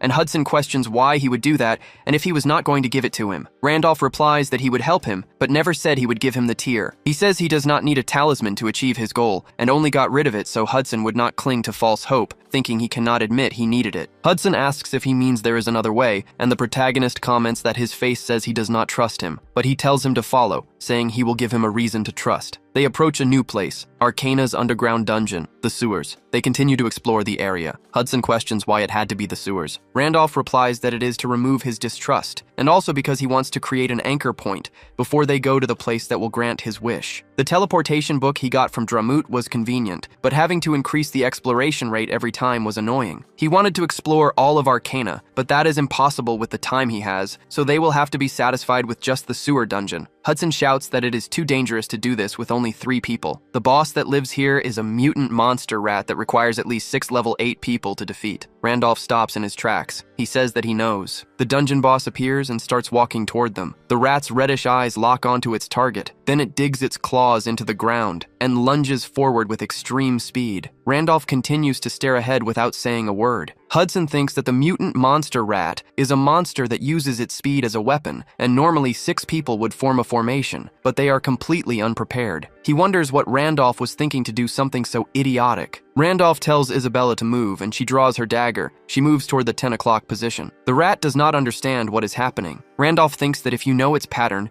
its speed does not matter. Of course, this is only possible because Isabella is proficient in combat, and her level is completely different from that of ordinary characters. Hudson breaks out in a cold sweat. Then the protagonist calls out to him. He says that he will keep his promise no matter the cost, and that Hudson should not doubt him. If he says it can be done, then it can be done. Hudson is stunned by this. The secretary informs Mr. Jang that he checked all the nearby CCTV footage, but there are no traces. Jang replies that no one knows anything. This is like a horror story. The secretary asks if they should go meet Mr. Jung Jinwoo again, but Jang refuses, saying the man has gone mad. He is in shock from having both his arms torn off, and going back there would just be a waste of time. Jinwoo stares at the wall in a state of pure shock. The secretary asks about Kim Hana, since she seemed to know something. Jang asks if he is suggesting they invade the broadcast station. Besides, Gracia is protecting Kim Hana, which is causing an uproar among all the players in Korea. They heard that Person is conducting a face-to-face interview with Hana. The two of them face each other under the spotlights. Gracia introduces himself to her. Hana says it is an honor to meet him. The secretary asks if it was love at first sight,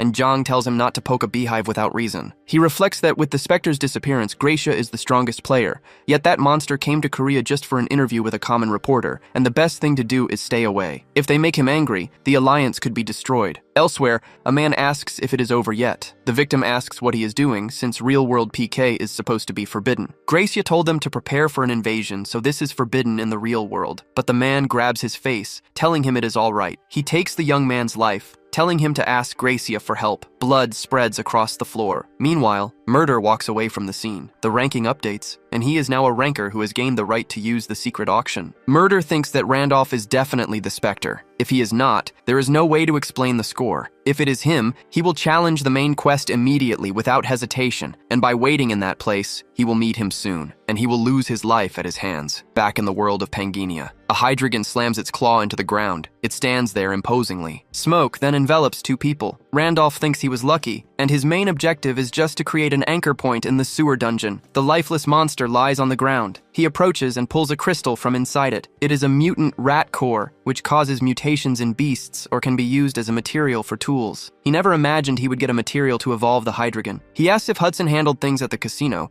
and he confirms that he took care of everything. It is a shame to give up the casino, but there is no choice if they will be away for a long time, and if it is to marry Serengeti, it is not even worth the worry. Besides, the people there would never leave the casino in peace without him, so he decided to trust and follow the Starbearer. Above all, it was impressive when the woman named Isabella took the rat's life alone. But it was thanks to his actions, a man who acts as if he can see through everything. There is no doubt he is an extraordinary man, and if he misses this chance, he does not know when he will get another opportunity like it. A smile spreads across Randolph's face as he asks if that is really so. So he will no longer worry about money, thinking he made a great decision and can now focus only on reaching level 10 as they walk. Hudson asks where they are going, saying he does not remember being told. They are going to the masterpiece that will grant his wish. He thinks of the masterpiece that will grant Hudson's wish, and the place where the third quest begins, the Tower of Spirits. In the midst of a vast forest, the protagonist and his group begin to explore the area. Hudson says that to his untrained eyes, it looks just like a normal forest. Randolph immediately denies this. He says this is the entrance to the Tower of Spirits, the Bazrock forest where the spirit tree grows. A spirit tree is where spirits are born, and it opens the path to that realm. Entering this path at dusk is the only way to get to the Tower of Spirits. However, he places his hand on the tree. He notices it has been dead for a long time. Not just the tree, but the entire forest is lifeless, and it has been a long time since a new spirit was born here. It is not a good method, but he has no choice, so he draws his sword. Hudson asks what he is trying to do. The protagonist then readies his hand. He moves toward the tree with a spin. The other two in his group are surprised by this, but the tree is cut in half. A storm of wind begins to rush through the forest. Hudson asks if it is all right to cut the tree like that, but a light rises high above them all. The protagonist then moves his hand. He fires a projectile toward the light. Isabella draws her dagger. She defends Hudson from an attack, but her hand is wounded in the process. A man says he did not imagine she would block it, and that it is quite interesting. The level 9 High Dryad calls her a human woman. Hudson says there is no way that is a High Dryad. The Dryad says he thought they were just lost travelers and was going to show them mercy by letting them pass, but they dared to cut down the spirit tree. So it seems that humans have lost their fear. Isabella reports there are at least 50 of them. If they all attack at once, they will not stand a chance, and in the worst case scenario, she must ensure the Starbearer escapes. Randolph tells him not to be angry with someone else when he is the one who cut the tree. If he had not done that, they would not have appeared, and the Dryad says he is insane. Randolph tells him to come down as he wants to talk, but the Dryad refuses and fires an arrow at him. The protagonist asks if he wants to just sit there while the forest dies. That Dryad is completely surprised.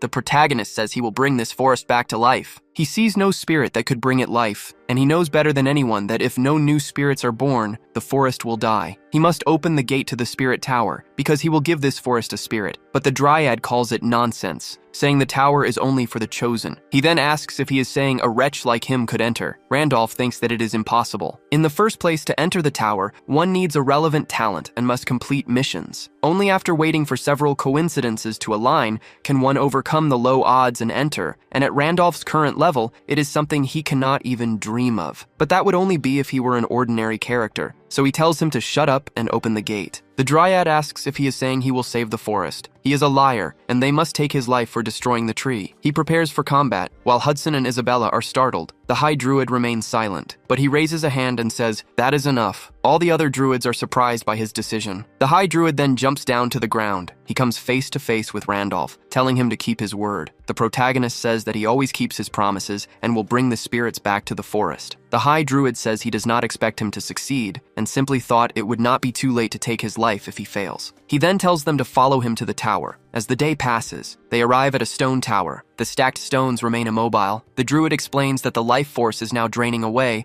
and the only way to open the path to the tower is by using the remains of an idle spirit. He tells him to keep in mind that if he fails, he will immediately become fertilizer, and Randolph asks what happens if he succeeds. The druid says he will give a fitting reward for his achievement. The side quest to bring the spirits back to the forest activates. The druid tells him to prepare himself starting now. He is going to open the portal. A massive light envelops the area and engulfs the party. Hudson covers his face with a hand, but he keeps his eyes open. The system says access has been granted only to those who are permitted, and so they all stand within the space. Hudson asks where they are. He asks if they are in the spirit tower, but Randolph denies it, explaining this is the inside of the portal, and they can only enter the tower with permission. Hudson asks whose permission, but then he notices something in front of him, seeing a spirit standing there. Hudson asks if he should capture the spirit because it is kind of cute, but Randolph tells him not to. He then notices something about it. The spirit says nothing as it analyzes him, but it remarks that it senses a druid's aura and must permit him to ascend the tower. It asks if those are companions he can entrust with his life and his back. It will allow them to enter the tower with him, however. The path will only be revealed once each of them passes through the tower's gates. Isabella says she will be right back. Hudson says his body is disappearing. The spirit explains that time in the tower flows differently than in reality, so they can climb it without worry, and it wishes him good luck. The third main mission is to climb the tower, and the hint is to first use the Tower of Challenges found in every city. Randolph finds himself before an immense black portal. He thinks that it has been a long time, but he wonders what kind of gate this is. To enter the Spirit Tower, one must pass through a gate based on elemental affinity. Isabella, for example, has a wind affinity and faces a test of wind. Hudson, who has an affinity for water, gets the water gate. Each gate created this way presents the most suitable challenge for the climber. But he has never seen this attribute before, and it might be an effect of him having all affinities. Suddenly, the gate opens its eyes. It remarks that a being with an affinity for all elements truly exists, and even possesses those that cannot coexist. Perhaps it is thanks to the void element that encompasses all others, yet there is much more to it than that. This is true chaos, and the name of the gate he must pass is the Gate of Chaos. It tells the traveler to be careful. If he is swallowed by chaos, he will never return. In a tidy room, the protagonist analyzes everything before him. For the last 5 years, he played almost every day without tiring. It was no exaggeration to say he played Pangania more than anyone. He knows more about this world's secrets than anyone else. And yet, there are still countless things in Pangania he does not know. A game with insane difficulty that makes completion seem impossible, but it always ignites a burning desire to face the challenge. Its mysteries were firmly established, and that is why he loves this game. He wonders if this is the first time the gate has ever been opened. He will be the first to complete it, drawing his sword. A white-haired figure stands before him. It only turns its head slightly, revealing himself to be Wilhelm. The protagonist wonders why the character he created is appearing as a challenge. Wilhelm's blade closes in on his neck, but the protagonist narrowly dodges. He thinks that regardless of why he is here, this means he has to fight this guy, the one who used to be number one. The protagonist's sword flies from his hand as he tries to strike. He thinks this was designed to be unbeatable. Wilhelm prepares his counterattack. He finishes the protagonist, who thinks this is an insane game. His sword plunges into the ground. Randolph manages to survive by activating Mikkola's armor. He thinks that the sword failed to cut clean through his arm. This means its attack power is on the same level as his defense. He looks like Wilhelm, but his stats are close to Randolph's, if it only copied his appearance. So the protagonist activates Gale, thinking there is no reason to be afraid. Wilhelm slams hard into the nearest wall. He gets up once more with no apparent injuries, but he stares coldly forward. He sees Randolph advancing, sword ready to thrust. Wilhelm begins to walk forward. He lands a kick as he dodges the thrust. His head is knocked to the side. He asks if he came to reclaim his past glory. Randolph is surprised by this. Wilhelm advances with his sword, asking if that is even possible. The protagonist moves his hand. He grabs his hair and asks what the hell he is talking about. He then moves his head with his own strength and separates his head from his body with the sword. Wilhelm goes lifeless immediately after. His head rolls across the floor. The protagonist pulls out a health potion. He recovers from the damage quickly. Another drop falls from his mouth. He says it is a good thing he bought some potions with the money from the Hudson Casino, but several clones of Wilhelm begin to form around him. The protagonist says he would be regretting it immensely if he had not brought them back in the real world, inside a building. Hana announces that they will end the interview there. She says it must have been very tiring for him to come all this way, and she thanks Mr. Gracia for his time. He says it is no problem, and now that the interview is over and they are not recording, he has a personal question. Hana asks about it, and Gracia says it is simple. The man mentioned in the article she wrote. She must tell him everything she knows about that man and what she saw in detail. Back in the game world, several Wilhelms lie scattered on the floor. Randolph remains standing, his Gale active. He stands firm with his sword in hand, but he is breathing heavily. He wonders how much time has passed, having fought at least 100 of them. The good part is that they are no longer being summoned, and since he cannot see anything above, this is probably the last floor. He is out of potions, and it would be good if a clear message appeared. One of Wilhelm's bodies begins to vanish from the floor. This surprises Randolph immediately. The shadows on the floor form a smile. It asks if the chaos failed, and says they have taken a liking to him, as they never imagined he would get this far. Randolph addresses the spirit of chaos, saying that its appearance must mean he has cleared the tower. The spirit forms a smile, questioning this, but it bursts into hysterical laughter. It says that this is ridiculous, and that it thought someone like him could actually clear the tower. The challenge has not even begun. Beyond that barrier is where the real challenge begins. He is already exhausted just from clearing this part, and it asks if he really thinks he can finish. This place was never meant to be a challenge that could be cleared. Beyond this point, hundreds or thousands of the illusions he fought are waiting for him. He should just give up, because he will not clear the tower. But even the spirit is surprised. Randolph walks forward without a care, and the spirits begin to beg for contracts. They say that way he will gain tens of thousands of benefits. The Tower of Spirits gives a reward based on the challenge entered. Clearing the fire trial grants a fire spirit. The wind trial grants a spirit of the same type, and upon hatching, they can form a contract. The challenge he entered was the Chaos Trial,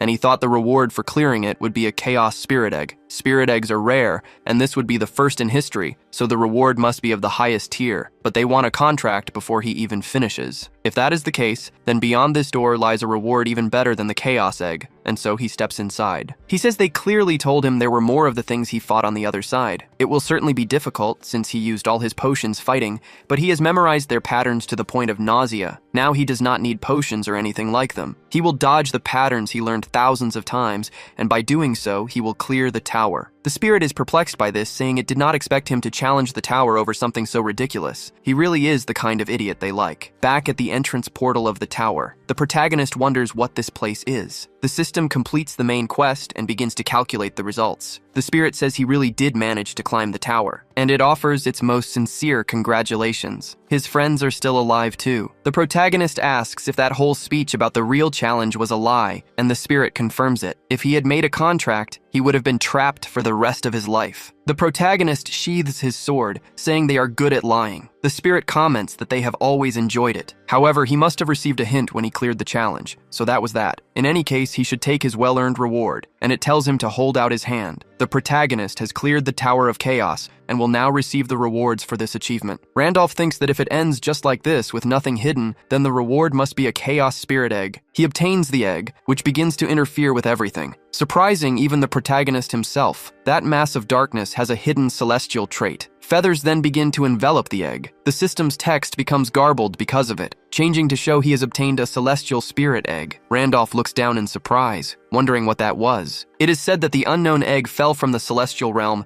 and lies at the end of the light of darkness and chaos. Randolph thinks celestial refers to the celestial race that lives in the celestial realm, and finding this egg is proof that he is one of them. He wonders if it is connected to his hidden trait, and perhaps it is not just a coincidence in name but a true characteristic. He asks if the spirit knows, but it denies it. However, even the spirit kings are showing interest. The spirit kings are some of the strongest beings in existence and the main mediators that make up Pangania. If even they show interest, it means the egg has enormous value. He is curious to know what kind of egg it is, but there is no way to find out now. He will have to hatch it later to discover the truth. The system says it was an incomparable feat that no one has achieved before, and his score was 240 points. His rewards are enhanced several times over because of the excited constellations. The protagonist thinks they are the ones from the time of the 100 stars. Some constellations also show interest in the sanctuary of Dramut, but to think that 5 of these powerful beings have taken an interest. They are beings who play important roles in the world of Pangania, and it is always beneficial to be on their good side, as they assign special quests and improve rewards. In the game's lore, he heard they enjoy stories told by humans, and he thinks this means they liked the challenge of chaos he displayed. The level of the rewards is being transcended due to the constellations. He can choose 2 rewards from the 20 listed below. Sometime later, Isabella and Hudson clear the tower and emerge. Isabella receives a wind spirit egg, and Hudson receives a water spirit egg. The number of spirits received as a reward is decided randomly. By a stroke of luck, Isabella gets 2 and decides to fulfill her promise to the Dryads. If they one day hatch the wind spirit and release it in the forest, the Bazrock forest can return to life. In addition, as a token of their gratitude, they give them the best elixir, the mandrake. It is made from a 1,000-year-old herb that has absorbed the forest's vitality. Naturally, the Dryads. Naturally, they give it to Isabella, who becomes even stronger. The quest is complete. He earns the title Friend of the Dryads and a meeting point in the forest. He also takes first place in the tower climbing rankings. He obtains the privilege of the Guardian Wall, and his grade is improved. Using the cart hydrogen, the group advances once more. Randolph faces the Guardian Wall that protects his disconnected body from danger,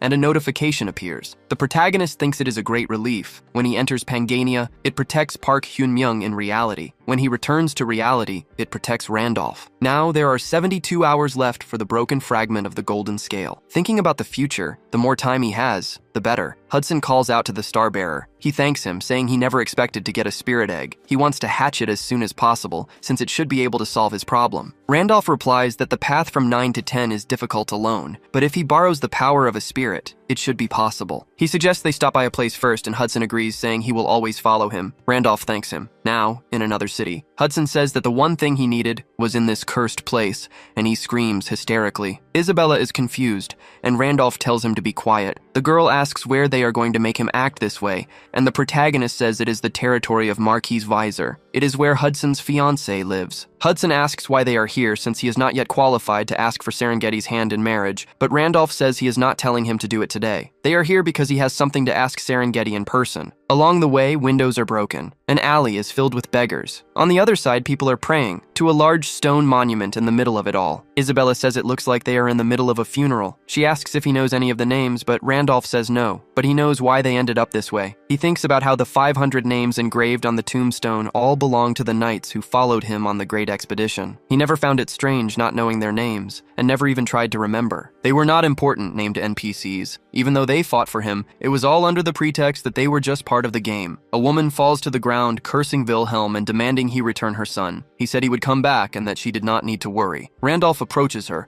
and Isabella asks where he is going. The mother screams, asking how he could, but suddenly her consciousness fades. She collapses, falling right after, but she is caught by Randolph. Everyone in the village shouts that Grandma May has fainted. Isabella approaches the Starbearer, but Randolph just says they will go to the relief station, at the station of the goddess's church. Hudson comments that there are many patients here, but there are very few people at the relief station to help everyone, and he wonders how a major city can be so short-staffed. It seems there is a problem with how it is being managed. A priest asks if they are the outsiders who brought Sister May. He says they could have just walked by, but they are very kind. Hudson just agrees, seeing the priest's radiance, but then he gets close to his face. He comments that to operate the relief station, they are collecting donations from visitors, and if they could donate 50 gold, it would be a great help. Randolph says that a relief station run by the church should be funded by the city's treasury. And even though gold moves through Arcana daily, it makes no sense to demand a normal citizen's monthly salary as a fee. The The priest says they have no choice. Andrew says that from now on,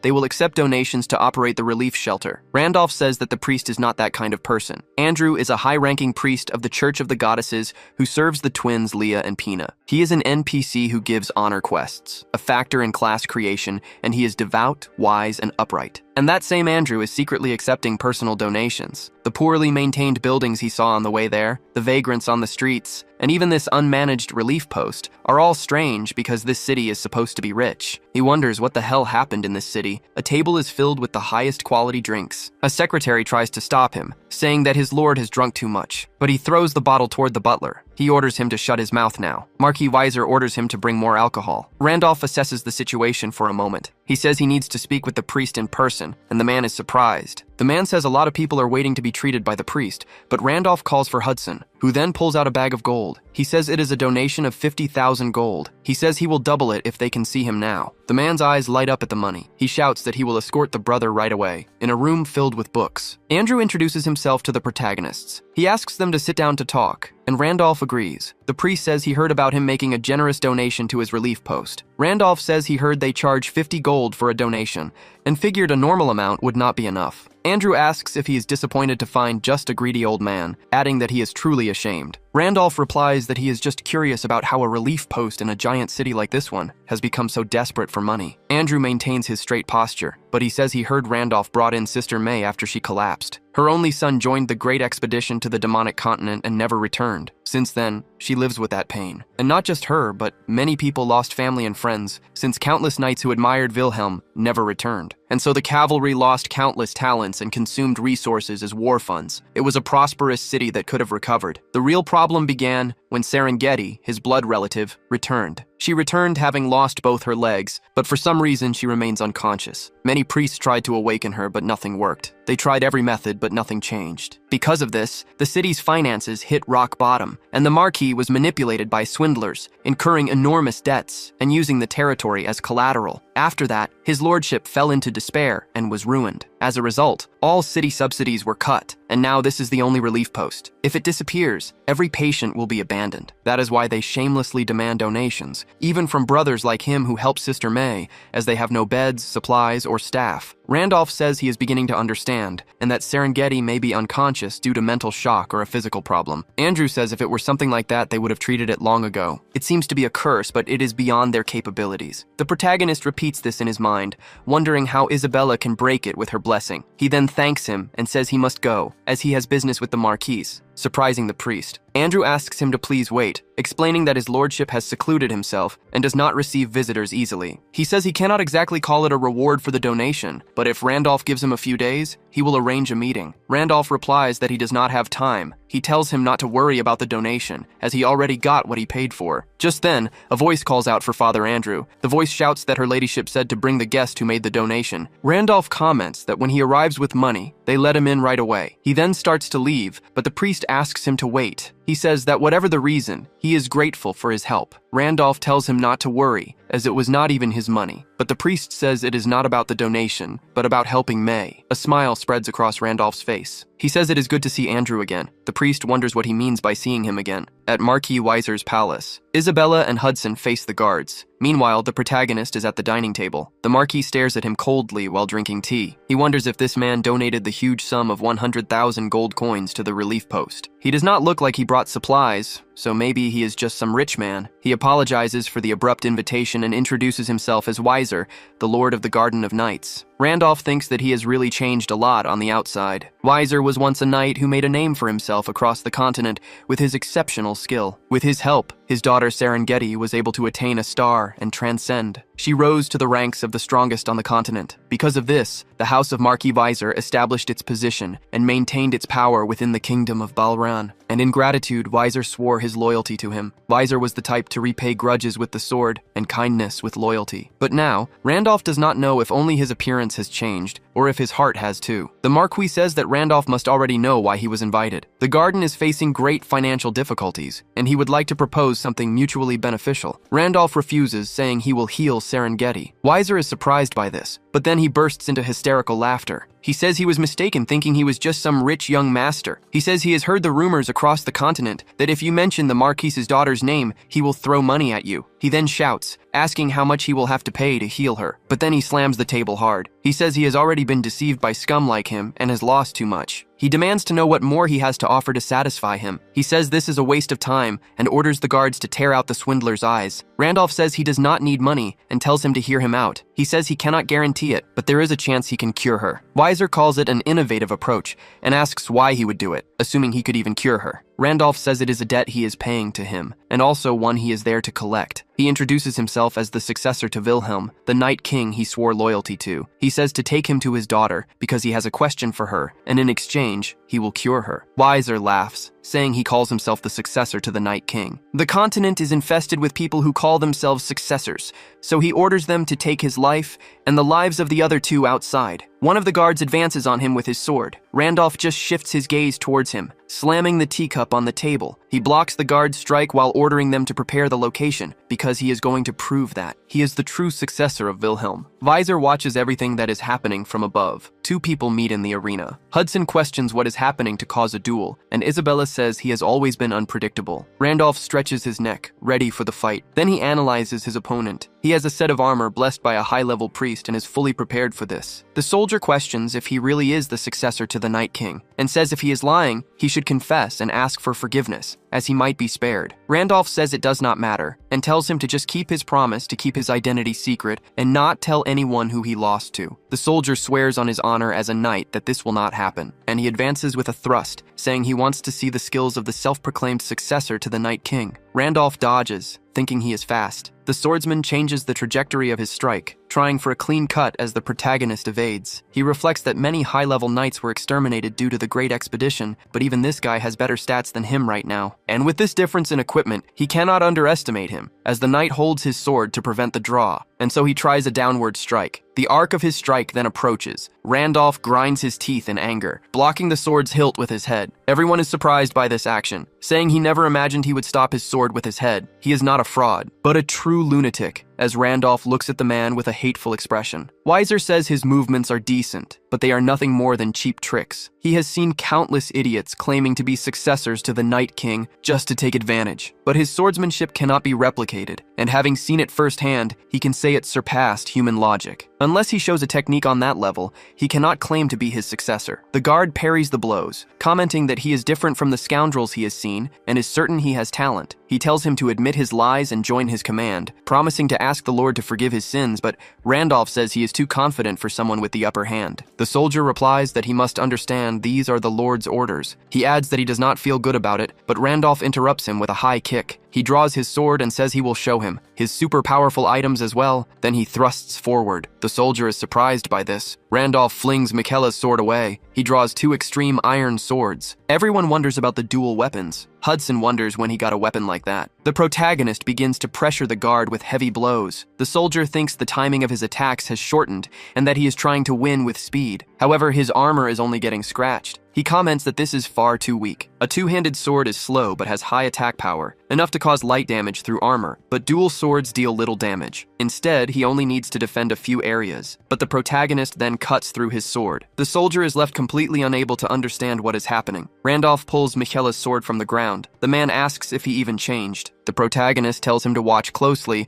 because he will now show him the true sword of the Night King. Previously, when he was in the Tower of Spirits, he could choose 2 rewards from the lists, but then he notices something different. An experience boost is granted thanks to the Extreme Iron Sword. It is a transcendent version, which means its stats are lower but its effects are powerful. He can choose 2 rewards and receive the Extreme Set bonus, and so he acquires the weapons. All his skills level up, and now they will have better effects. On top of that, he can read memories from his constellation, recreating part of the swordsmanship of the Night King, Wilhelm. Back in the present, Randolph continues his assault. The soldier tries to defend against the relentless blows, but the protagonist shatters his stance. The soldier wonders what kind of movement technique this is. He is at a disadvantage. He needs to stop this and create distance. But Randolph wants to know how it feels to be surrounded by threads. If he tries to create distance, the protagonist comes at him with dual swords. If he uses his strength, Randolph uses the two-handed sword to break his balance. He wonders if a swordsmanship like this even exists, one that does not stick to a single form. It is as if space itself submits to him. Humans are stunned when they face the incomprehensible,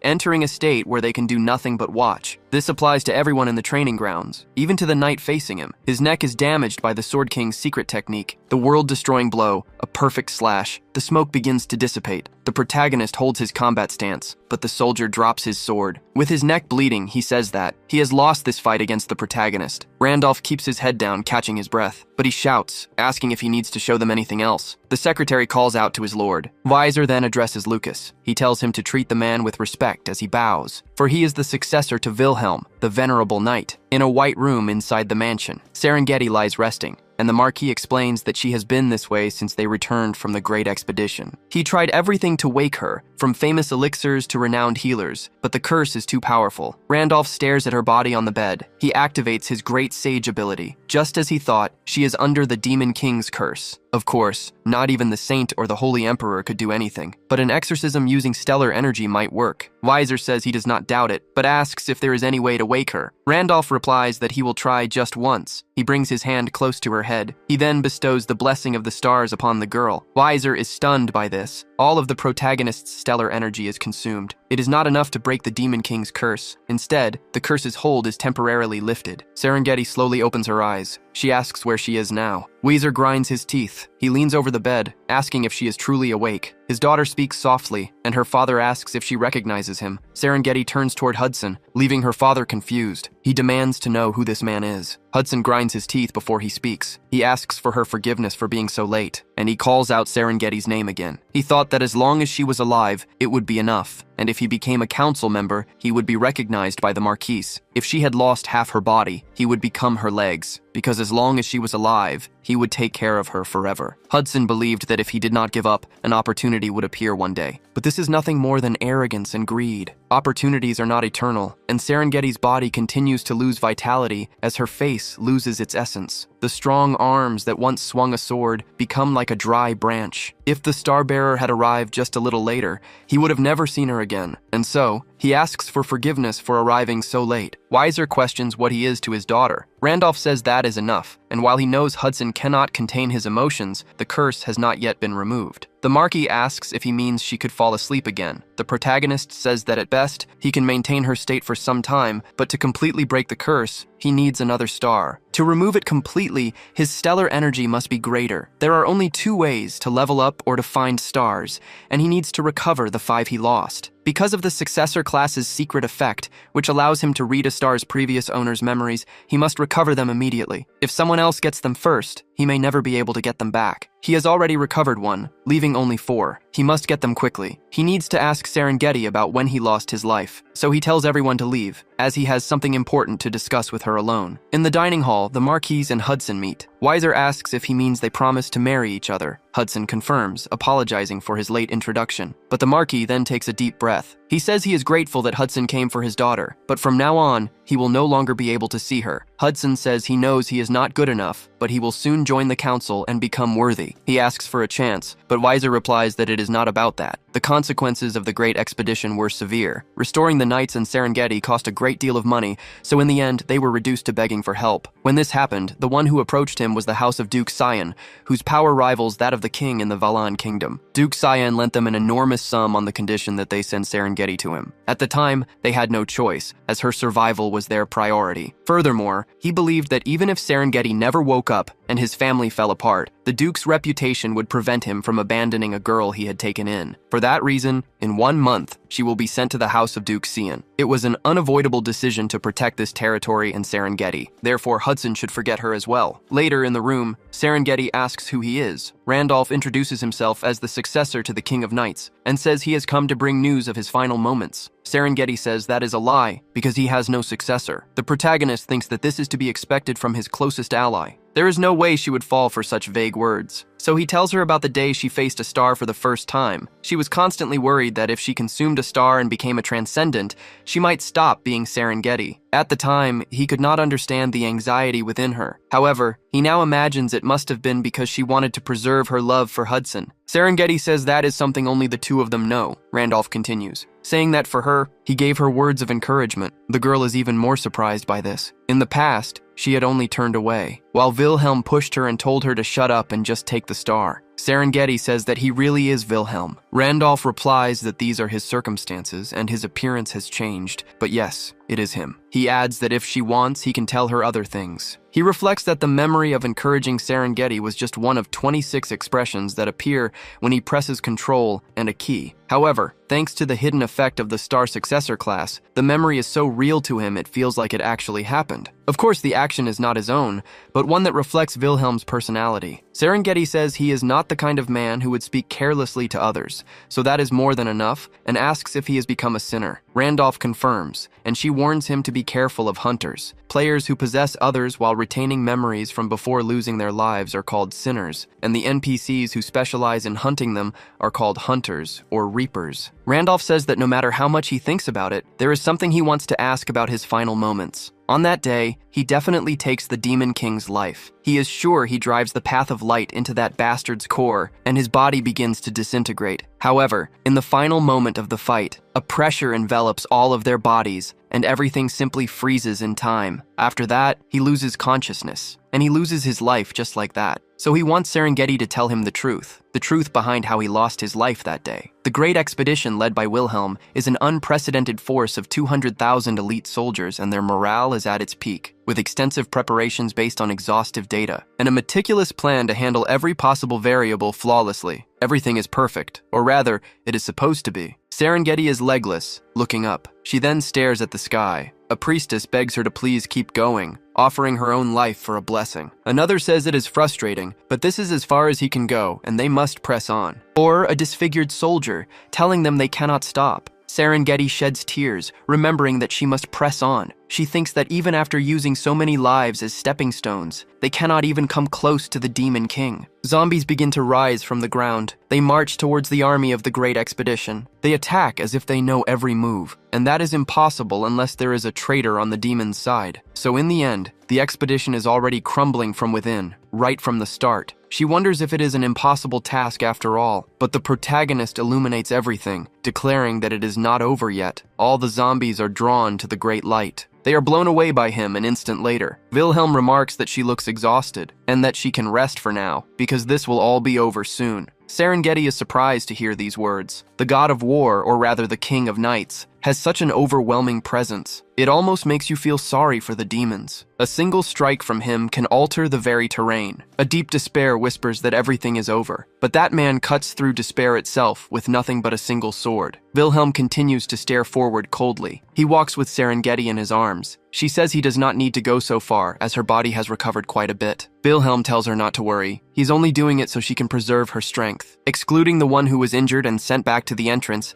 they are the only ones left. So at the very least, she must return alive, since she cries every night saying she misses that Hudson. Serengeti says she never cried, but she will definitely return to him, until a magic circle forms beneath the two of them. Serengeti looks down, perplexed. Wilhelm cracks a smile, saying that honestly. This game is not easy at all. The girl screams his name, as the god of war tells her to go back and get married, or start a relationship if she wants, but that she must live a good life. Serengeti thinks that she can live, that the King of Knights saved her life and gave her a chance to survive. Even if she returns alone, no one will be able to blame her. That is how grotesque this battle has been. If she just goes back, she can meet the man she misses so much and enjoy a normal, happy life. If she just gets out of there alive, she will be able to stand before Hudson. But in her mind, Serengeti apologizes, and so she uses the position swap ability. Wilhelm is surprised to be caught by it. The magic circle explodes, Suddenly, amidst the smoke, Wilhelm emerges, completely stunned by it all. He sees Serengeti on the ground, both of her legs gone. She says she was lucky, that even after being caught in the trap, her body was not destroyed, and that despite losing her legs, she survived thanks to the elixir she was given. Wilhelm thinks that he acted without thinking, and even though he was immersed in the game, he made a very dramatic exit. The girl comments that Wilhelm hid her by placing the Supreme Protection Talisman on her body. That is why the Demon King did not notice her, allowing her to observe the situation until the very end. Randolph says he remembers up to that point, but that is not what he is curious about. The girl says it must be about what happened next. The Demon King appeared immediately after that, and just as in his memory, he was certainly defeated, but suddenly Wilhelm freezes, as if time itself has stopped. Even after driving his weapon into the Demon King, he says that for a 5-star transcendent to think he could press things this far without the goddess's interest, but that was the mistake that cost him his life. Without the goddess's authority, he can break his form but not destroy his essence. He offers his respect to the god of war. As a tribute, instead of his torn flesh, he takes his body as a new vessel. An energy of chaos then takes over the area. It then forms a typhoon of energy, but it is pierced by light. It is destroyed right after. The Demon King says there is no way that thing is a star, and that he planned to kill everyone, but he cannot do that since he is also a god. Wilhelm then falls unconscious. The Demon King screams that he will have his revenge, while the god of war lies sprawled on the ground. Serengeti says she does not remember what happened after that. The protagonist thinks that the Demon King tried to take Wilhelm's body,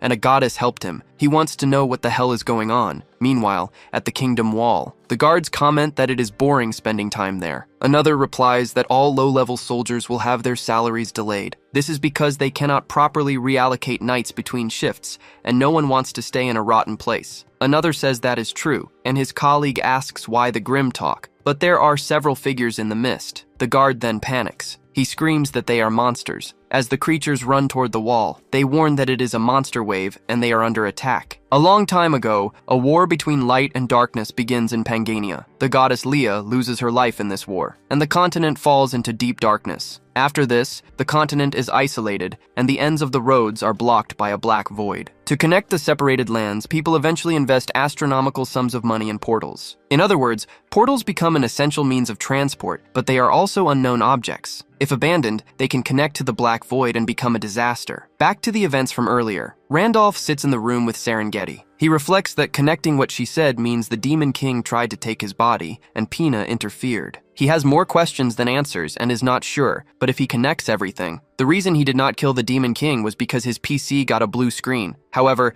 Serengeti witnessed everything, which means the NPCs inside the game were not affected. So maybe for some reason, users who were playing could not intentionally defeat the Demon King. Since the being that can destroy the true essence is not a user, but a player who has entered the world. This could be why they ended up in this other world, and if losing a life in the game summons someone as a player, then Wilhelm was not his first character. With the loss of his strongest character, he becomes the player. He always liked hardcore games and would always create a character, but if it was weak, he would just abandon it. In that process, the gap grew, and his normal characters never triggered the summoning. He is not sure, but this is the most likely theory for now, and he knows what he has to do. First, the traitors who interfered with his expedition and attacked as if they knew his movements, which makes no sense without a traitor. It is highly probable that they are those 8 heroes he does not even know. He will hunt down every one of the bastards who stood in his way. Second, if he failed to destroy the Demon King's essence, then there is a high chance that it is still alive. He will take the Demon King's life and end all of this, but suddenly a voice calls out to the Star Bearer. Hudson shouts that things are very bad because the city is under attack by monsters. Outside, he sees how desolate it is, with monsters all around the monument in honor of the knights. Guards try to fight against them, but they end up losing their lives in the process. Isabella says that an invasion of this scale looks like a monster wave that emerged from a nearby portal. Randolph thinks that he knew Weiser spoke of the ruined city, but he even withdrew the money for the portal's maintenance. Knights ride on their horses, fighting the monsters with lances and swords. Randolph shouts the name of Marquis Weiser. He turns around, calling him Wilhelm's successor. He asks if he is still in this city, while Randolph demands to know what is happening. The Marquis explains that as he can see, monsters are destroying everything, and it seems something went wrong with the 3 portals to the east, south, and west. Hudson complains about there being 3 at the same time, and Randolph says that it is madness. The Marquis says it is shameful,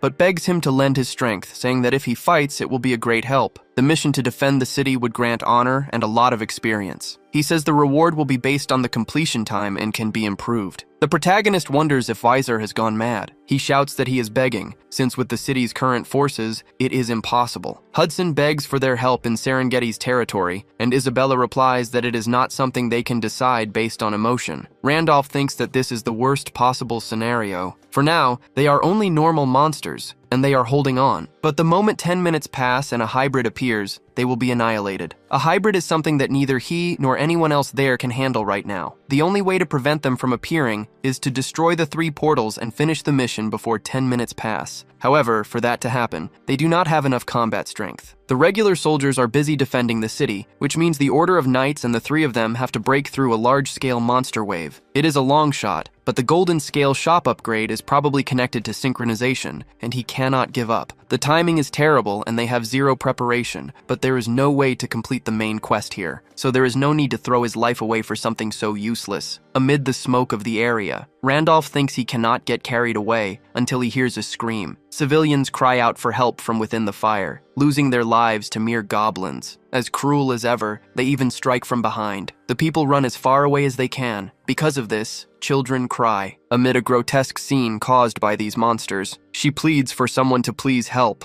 Randolph watches this with a cold expression and clenches his fist. Weiser is then taken by surprise. He notices the priest, Andrew, carrying a man in his arms. He then shouts for the knights to follow him, and to stop the monsters chasing Priest Andrew. He moves his golden sword, taking a monster's life with ease. He then says the priest needs to take a horse, as they cannot save everyone, and if they are lost, there is no salvation. Andrew says he cannot do that. As a goblin advances on his flank, Andrew's eyes widen in surprise, but Isabella quickly takes the goblin's life. Weiser is even more surprised. Andrew calls out to his sister, but the other 2 approach them. Randolph says this will be difficult and anyone who wants to back out can leave. Hudson says this is about protecting Serengeti, so he will help. Isabella replies that he talks as if things ever calm down. Randolph comments that he was just saying he really needs help, a mission no sane person would accept, and there is no way in hell they can finish it with this city in such a mess. The only reason he accepts the mission is not because he feels sorry for the people, or because he feels responsible for the fallen city, not even to protect the family of a subordinate who lost his legs, and not out of guilt for the people who lost their lives because of him. It is because he is a madman who thrives on adrenaline, so he says that from now on. They will split this wave of monsters down the middle. The horses charge forward rapidly, led by Marquis Weiser. They ride toward the immense wave of monsters ahead. A soldier questions if they will keep advancing like this. If they fail, they will be isolated in the middle of the enemy lines. He calls out to the Marquis once more. Weiser thinks that he knows this is basically asking them to die. But when he heard what Randolph said earlier, Weiser tries to argue that a frontal assault is impossible with their strength, as they will be isolated and then killed. Randolph asks if there is another option. As long as the teleporters inside the walls are not destroyed, the horde will never end. It is not a matter of if they can succeed, they must succeed. He says he will ensure they can advance, so no matter what happens, they must not fall back. Weiser shouts for them not to slow down no matter what. They must not stop advancing, as a giant monster slams down its tentacle. Weiser thinks that he will trust him completely, the successor of Wilhelm. Randolph says the old man just keeps charging ahead. This is close enough, for they are now in range. He hurls his spear, severing one of the octopus's tentacles. The monster panics at this. Randolph then uses the teleport book. The druids appear there moments later. The connection point is the Basrock forest. The High Druid then says he will repay what he did for the forest, and so they begin to fire a storm of arrows at the monsters. Weiser turns, asking what that is. Hudson says that druids have come to help, and that he really had an ace up his sleeve. Randolph thinks that he never imagined the reward he got from the forest. The friendship of the druids would be this useful. On top of that, they never betray a friend they trust. Stopping at the forest was damn lucky, so please,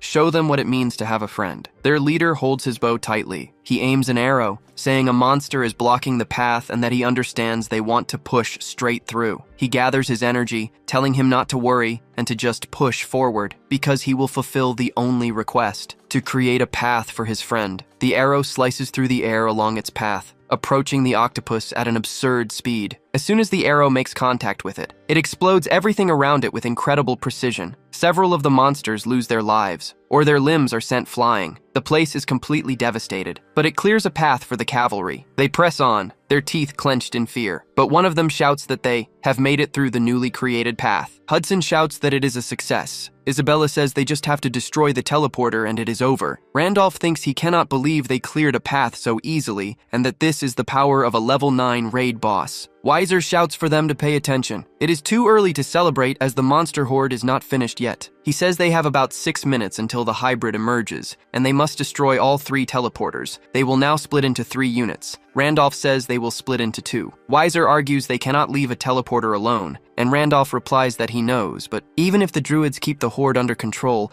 a large number of monsters will still be protecting the teleporter. If they split into 3 groups, they will never destroy all 3 in time. No matter how he looks at it, 2 units is the absolute limit. Weiser asks about the remaining teleporter, since there is not enough time to destroy one and then move to another. Randolph remains silent at this. He says he will go with only Priest Andrew by his side, and Weiser shouts that this is ridiculous. But Randolph asks them to trust him, as it is the choice with the highest probability of success. However, they must destroy the teleporters 30 seconds before the hybrid emerges, or even earlier. The Marquis says he will trust him, and so he advances, counting on the protagonist. Hudson says he must have a plan this time too, and Isabella tells him not to doubt them. She says he always does things they cannot imagine, and he will definitely do it again. Andrew asks what they should do and how, but Randolph just says they are going to destroy the teleporter. He tells him to be quiet, because he is figuring it out right now. He thinks about how Isabella, Hudson, and the old man have left for the other 2 teleporters. There will be monsters protecting them, but fewer. If each team pushes forward, they should be able to destroy them. The problem is that the mutant monster will appear at the last remaining portal. It is the Black Warrior's final attack pattern. It is a monster on a completely different level from the normal ones, so he has to be the one to handle it. Leaving it to others would create too much uncertainty. The minimum time required to kill it is 30 seconds. With a priest like Andrew helping, it should be possible, but if they take too long, their chances will plummet. All he can do is trust. Trust that they will succeed, as Andrew asks if that is a hydrogun. The withered hybrid has 5 minutes until its appearance. The remaining time drops to 4 minutes, down to 3 minutes and 12 seconds, and finally, 1 minute and 4 seconds, reaching the final count of 34 seconds from within the last portal. The hydrogen arrives with 30 seconds left. Randolph thinks that with this, the minimum condition has been met. All that remains is a teleport, now that the mutant's presence is detected. He is about to emerge now. This will cause a massive explosion at the site. A mutant monster enters the area. The Black Warrior appears, looking coldly at the people before him, but he notices something different. Randolph thinks that only one remains. One more, empowered by the priest's enhancements. The Black Flesh hybrid has some time left until its appearance. A total of 28 seconds remain. Beneath the city's overcast sky, rain begins to fall on the soldiers. They run quickly towards the last portal. The Marquis reflects that he is protected by Wilhelm's successor and that there is not much time. They need to hurry, as Randolph dons his armor. The Celestial Dragon set's effect activates. He surges forward with terrifying speed toward the Black Warrior. He stares down the monster with extreme coldness. The equipped boots of Hermes grant a speed buff, and so the protagonist stops behind the monster. He swings his sword toward the portal, but he is grabbed by the Black Warrior. It throws the protagonist away like a mannequin. Even so, Randolph tries to stay on his feet, but a bluish energy surges in front of him. Monsters try to attack him with absurd speed. They swarm him in a cowardly attack, but he unleashes several cuts at an absurd speed. The reinforced hydrogen dies, and its cooldown is 1 day. The Black Warrior remains standing in the middle. 21 seconds remain until the Black Flesh hybrid is summoned. Randolph advances once more, ready to thrust. The Black Warrior dodges the sword strike. It equips the extreme iron sword to face him. The Black Warrior immediately retreats, spinning its sword and cutting Randolph's arm, but the protagonist is healed, thanks to the enhancements from Father Andrew. The Black Warrior moves its weapon once more, sending the protagonist flying with a blast of energy. 17 seconds remain until the jerky hybrid is summoned. Father Andrew is left speechless by this, but the Black Warrior rushes toward him this time. The man is completely terrified by this, but Randolph appears before him and blocks the strike. Father Andrew is thrown backwards into the monsters, but the protagonist cuts them down with ease. The two are surrounded by creatures, not to mention the Black Demon. Randolph then looks down. Using his Star Piercer, a skill still stuck at level 1, Andrew is stunned by this. The protagonist uses his Extreme Sword's dual wield, moving with overwhelming speed. As the Black Warrior tries to react, During their sword duel, the timer for the hybrid's arrival drops to 11 seconds. A massive explosion of power erupts on the spot. As the smoke clears, blood is spat onto the ground from the force of the combat. Randolph blocks the Black Warrior's strike and pierces him. The monster remains silent until the very end. Randolph drives his sword into its foot. He cracks a smile, saying that finally, it will stay quiet and away from everyone. He then yells for Priest Andrew to perform the prayer of adoration right now. Randolph yells for him to pray only to him, to worship him. When 4 minutes remained, they advance with the Hydreigon leading the way. Andrew asks if it is truly possible with just the two of them. He says he does not want to doubt him, but he cannot calm down in this situation. Randolph replies that if they had enough time, they could succeed, but with his current skill, it is impossible within the time limit. Andrew then asks why they came alone, and if Randolph does not realize that if they fail, everyone will die. Randolph asks if he wants to save everyone in the city. Then he must perform a prayer of adoration for him. This is a sincere prayer offered to a goddess by a high-ranking priest connected to her, a prayer only a select few members can recite. If this prayer is offered to someone other than the goddess, the target gains an equivalent power for a short time. But to offer the prayer of adoration means it will be the priest's last, and he will be abandoned. And Andrew is an NPC created to serve only her. For him, to be abandoned by the goddess is a pain greater than having his heart pierced, as if his entire world has lost all life. Randolph thinks that, in other words, it is a supreme technique that risks everything the priest has, and he was telling this man to abandon the world he dedicated his entire life to. Andrew asks how he knows he can use it, since it is something he has never told anyone besides a few priests and her. Randolph says it does not matter, because what matters is that he can use it, and Andrew says that if he knows of it, he also knows what it means. The protagonist confirms this, but still he built this plan assuming he would use it, thinking that sacrificing his beliefs would create a chance for success. It was also a plan made knowing that he could not refuse this request, because from what he knows of him, he would never abandon his people. It is practically the same as forcing a sacrifice from him by using the people as hostages. Andrew then thanks him for this. He weeps, because if Randolph had not said anything, he never could have mentioned it and would have lived his life with a heavy conscience for not saving anyone, so he thanks him. Randolph is left completely stunned upon hearing this. Andrew, an NPC who gives many of the quests used to farm honor, was an honest priest and a sage of Pangania. Randolph respects him more than any other human, and just then, the system notifies him that the prayer has been activated. His strength, health, agility, intelligence, star power, and other stats are going to increase immensely. But the target's level was low, and the duration of the effect had also been significantly reduced. The duration of the enhancement would be only 2 seconds. He says that with these stats, he can at least copy Wilhelm, and the monster should watch this very closely, because if this were his past self, this technique would never be used on grotesque things like it. The raindrops stop, but a powerful energy strikes them in the next instant. The sword art of Wilhelm, the King of Knights, takes over the area. The Dark Warrior begins to dissolve from the blow. This was the cleaver of heaven and earth, which splits it down the middle. The sky is cut by this magnificent swordsmanship. The women of the village look up. The men do as well and say that it was. Andrew is in disbelief at what he is witnessing. Randolph then calls out to Father Andrew, telling him that he saved this city while he destroys the portal. The mission took 9 minutes and 59 seconds, with the protagonist gaining dozens of enhancements. With that, the mission Fix the Hole in the Void had been completed. Andrew met the King of Knights, Wilhelm, a few years ago. He asks him not to ignore the request of this old priest, to please save his poor daughter. His poor daughter Andasar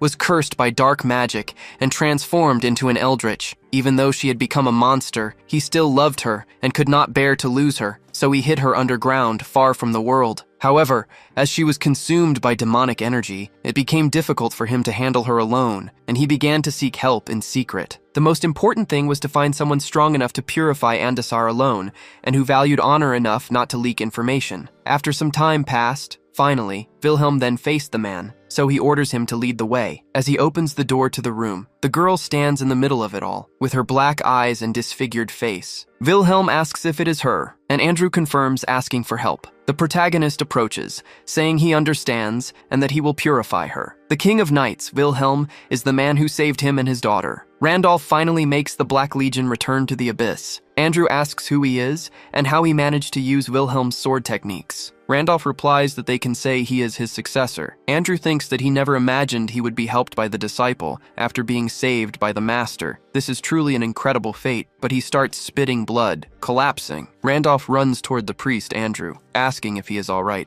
asking if he is. Andrew explains his sacred power vanished as a side effect of the prayer of worship, and it seems the illness he was suppressing has resurfaced. Randolph thinks his condition is terrible. He is not sure it will work, but he will try. He then says he heard that he received help from his master in the past, and Andrew confirms. The protagonist says that in return, he gave an indulgence to his master. The King of Knights said he would carry his sins, and that he would use the indulgence he gave him. He then says that he forgives all of Andrew's sins. An indulgence is a pardon that a high priest of the Order of the Goddess can grant 3 times in their life. According to the lore, it is an authority that forgives anything except the 10 deadly sins. In the game, it was an item used to remove suppression points, a penalty given to trolls. But in reality, it is just a shell symbolizing its meaning, since it is only a manifestation of faith. His contract with Drumut is also a form of faith like this. Drumut was surprised and questioned how he knew of the contract. Andrew is surprised as his divine power returns, and the indulgence can only be used by the person who received it. Randolph thinks that it worked with Drumut, so he tried it, but he did not expect it to work. Andrew asks what the hell that was, and perhaps he received an indulgence from another priest, but he then denies it, thinking he would know if that were the case. He wants to know if he received an illegal indulgence and says he must repent, as he will pray with him. Randolph thinks he should just make something up, but the cavalry is right behind him. Isabella shouts that they are there and wants to know if they are okay. The protagonist thinks it was just in time, getting up and saying it seems they have come to get them, and that Andrew is more persistent than he imagined, and they will just consider this a blessing from the heavens. The main quest ranking is updated again, with Randolph in first place. The day the mission ends, the Dryads return to the forest using the teleportation book. Their leader says not to forget that if he is in danger, they will always help him, and that for beings who live on the essence of the forest, the city air must be poison. After they leave, the city immediately begins reconstruction. Of course, the city has no money, so Hudson funds everything. They decide to hire the kingdom's alchemist to fix the broken teleporter, so it will not become corrupted again. It is normally very expensive, but with Hudson's money, there is no problem. Andrew recovers his sacred power, but must focus on his own healing for a time. Since there were no priests for the city's wounded, they decided to heal people with potions. Of course, this requires money, but they have Hudson's massive fortune, who complained that he was solving everything with his money. Randolph replies that the city was poor, and he should think of it as all being for Serengeti. In the castle, he questions if she has slept, and Hudson replies that she was consumed by the curse again after the invasion. Randolph throws something to him, saying that he understands. Hudson says it is a high-grade elixir imbued with blessings and wants to know how he obtained a treasure that the Order of the Goddess produces less than 10 of per year. The protagonist tells him to use 1 drop every 2 hours, and if he does that for a month, her legs will be completely healed. Hudson says that just as he thought, he is a player, and must have bought it from the Golden Scale shop as well. Thanks to him, he also completed Mission 4. When he saw the new rankings, he realized that if he was correct, his name is Randolph. And Randolph is the one who has obtained the most famous characters throughout Pangania, including Wilhelm and the legendary user who disappeared a short time ago, known as Spectre. Randolph says that hearing things like legendary said to him makes him shy, but he asks for forgiveness for hiding it. Hudson says he understands, since revealing that is asking to lose your life. He wants to know what to call him from now on, but Randolph tells him to continue calling him the same. Hudson thanks him for spending his golden scales to buy something like this, but Randolph says he received a lot of money for being in first place. His friend comments that the city's weak combat power had a great impact on the score. The protagonist then begins to analyze the side panel. The Golden Scale shop sells items using his time, and it is something essential for survival from now on. Besides, the White Dragon's Fang, the Cursed Grimoire of Eldritch, and the Dragon Heart are all primary materials he used to craft unique grade items. It could be a coincidence, but he cannot imagine anyone else obtaining them besides him, especially since the White King was a monster that even Wilhelm gave up on taking the life of. If it is true that when a character loses their life, the equipped items are registered in the shop, then the remaining time is much more important, and he needs to go to the next mission. Thus, he announces that he wants to start his next mission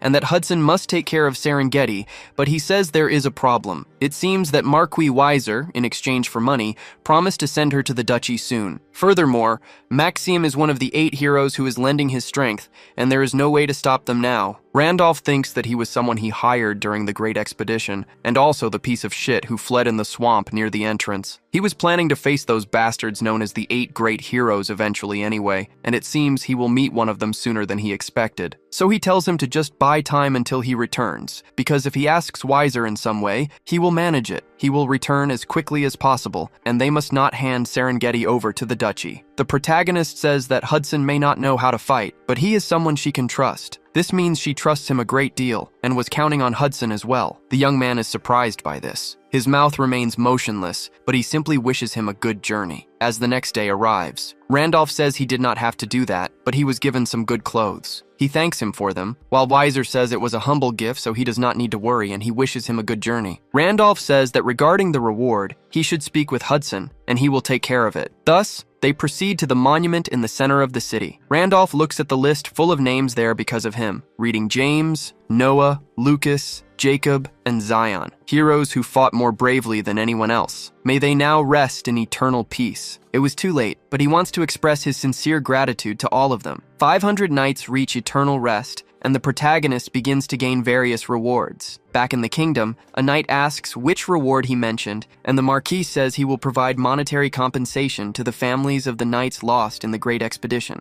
10,000 gold for each is a truly massive amount. He says Hudson will pay. Isabella asks where the saint is going, and Randolph replies that he will do as the stars command. He adds that there is someone they need to bring with them, and Isabella is surprised. The protagonist confirms, reflecting that this person is necessary to increase his combat power. Just like Isabella, he is another one of his characters that was neglected, Isaac, the lightning cutter. A few days later, in the underground dungeon of the Crow Cemetery, a place where the only sounds are your own, one of the flesh maws emerges from the darkness. The protagonist defeats the dungeon master, the corpse crow, and thus obtains the completion rewards: a broken 9 o'clock golden scale and an evolved corpse crow core. Randolph says it dropped on the first try, and Isabella asks what it is. The protagonist says it is a material needed to enter Cramdell, which is where Isaac is. The city of monsters, Cramdell, a city of monsters ruled by the White King, the guardian deity of the North. Home to all kinds of intelligent monsters,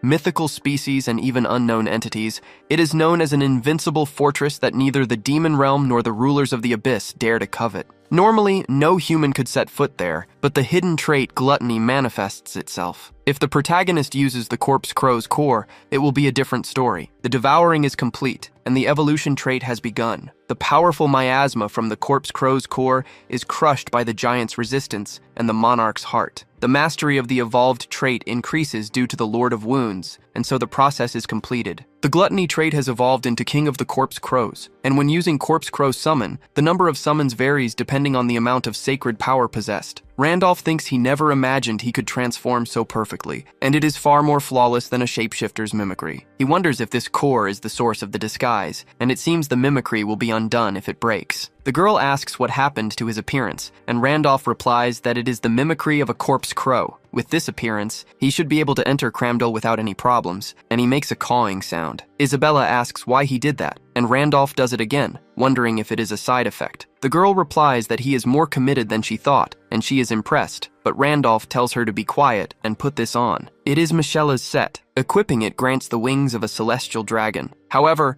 since her appearance apart from the wings will be different from theirs, she will be classified as a draconian. It does not matter, since they are both monsters. He has explained enough. They must leave now, as they have a long journey ahead. A boat sails on the open sea. Isabella wears the set, which adjusts to the user's gender and level. She comments that she never knew it was possible to travel to Cramdell this way, and Randolph says that the star knows all. The girl comments on the monsters aboard the ship. She feels that none of them should be underestimated. Just by looking, she can tell they are level 7 or 8 monsters. It is a miracle that a ship full of such beings is even operating, but Randolph says that only evolved monsters are permitted to enter Cramdell. Monsters with the title of evolved have intelligence comparable to that of a human, and they never cause trouble within the territory. A claw moves in right after. Randolph says that is the rule, and Isabella turns. The level 9 raid monster, the colossal grudge, appears. It announces that it is hungry. Its claw then begins to move, heading toward the boat, but a red light then emanates from the ship. The Medusa's Eye ability activates. The grudge questions its hunger, as it is paralyzed,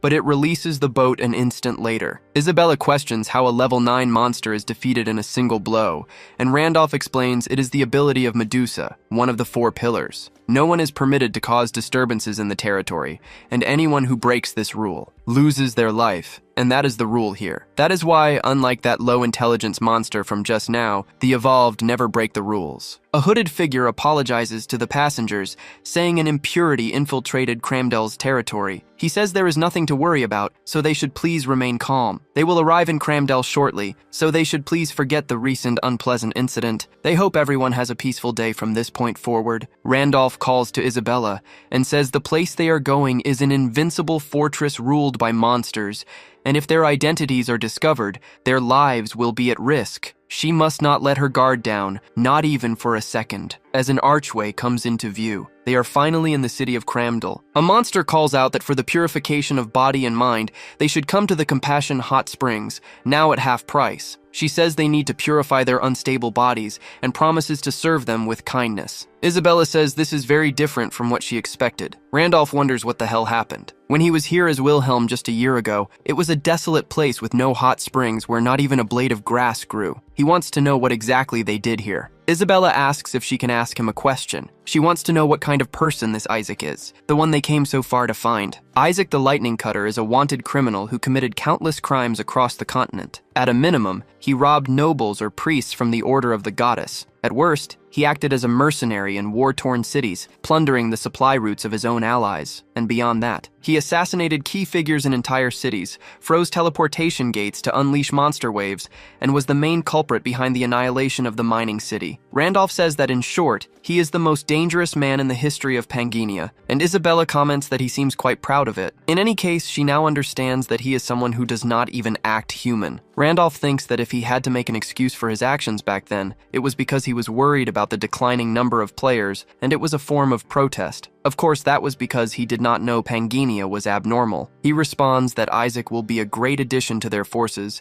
but Isabella says that nonetheless. Now that she knows he is a dangerous individual, if he does anything that even slightly threatens Randolph, she will take his life. Randolph says that is comforting. The girl asks what he looks like. Randolph says he has a lightning bolt scar on his forehead, golden blonde hair like pure gold, and the wings of a celestial dragon just like hers. Just then, in an alley, he sees someone matching that exact description. Isaac says the client does not understand him, insisting that his hot spring is the best and the cheapest. The girl questions if this is really the most dangerous man in Pangenia. Isaac shouts that the man is not going home until he visits the hot spring. Isaac then looks to the side. He asks what they are looking for and why they keep staring. He notices the celestial dragon wings on Isabella. Randolph says what a relief, adding that it has been 150 years since he met a dragon in a place like this. Isabella confirms that it has indeed been 150 years. Randolph says this is exciting and they absolutely must catch up. Isaac notes that if they ignore the corpses, that woman over there is obviously human,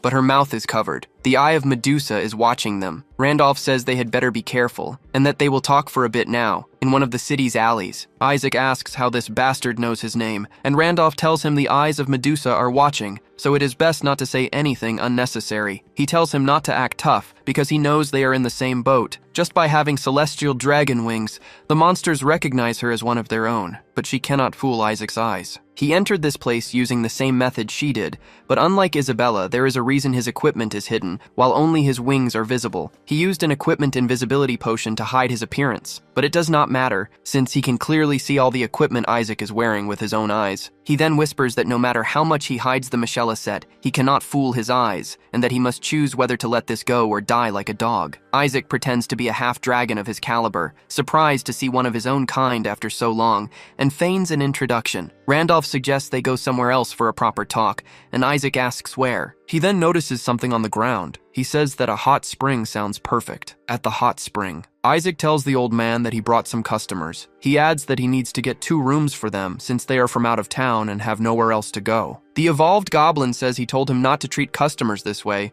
but Isaac replies that if he did not, no one would come to this rundown hot spring inn, but the entire bill should be put on the cactus's tab. He tries to reply that he already has a hot spring reserved and that this is blatant extortion. He pleads for help from the great hero. Randolph says that thanks to him, they have saved some money, and Isabella adds they are grateful someone is so eager to help. In any case, at the hot spring, the waters are ready. After using the Fairy Queen's tears, the protagonist's body is completely relaxed, and Isaac replies that if this were common, those monsters would not be so eager to visit. But he does not remember this from before, and Isaac says that not even he knows the details, only that they started to sprout at some point. Randolph reflects that it appeared suddenly, and that it could mean something. Isaac asks why he sought him out. Since he knows his identity, they clearly did not meet by chance, and Randolph replies that the stars guided him. The lightning cutter comments that he speaks as if he were a saint. A mere corpse crow could not be a saint, and Randolph says that is quite hypocritical coming from a bandit. Isaac replies that he was brought here and had to do whatever he could to make money. Randolph says that whether he believes him or not does not matter, but he came to make a proposal. He must serve him for 1 year, and if he does, he will be allowed to escape Cramdal and roam the continent once more. Isaac is surprised by this, but he says he has no interest in such things, and that they should make sure never to cross paths again, not even by chance. Randolph asks if he plans to live in hiding because of the memories from that time. He is talking about the mining town he destroyed with his own hands. Randolph maintains his serious expression. Back then, as a protest against the developers, he uses Isaac to cause all kinds of trouble. His karma levels accumulate to the point where he cannot even enter cities, and he eventually stumbles upon a village. The village chief is the typical stock villain one would see in any standard fantasy. He only embezzles the village's development funds or bribes council members to remain in charge. He decides to keep a low profile in the village and takes on the role of an agent hired by the village chief. It is just a role play to hide his power. Surprisingly, unlike the typical minor villain, the village chief is resourceful and bold. He is also very cruel. He makes a man suffer and lose his finger. When this ambitious but incompetent villain gains a subordinate who offers him loyalty, the villain can finally become a demon, and so he walks through the alleys. He comments that he is truly grateful to Isaac. Because of this mine,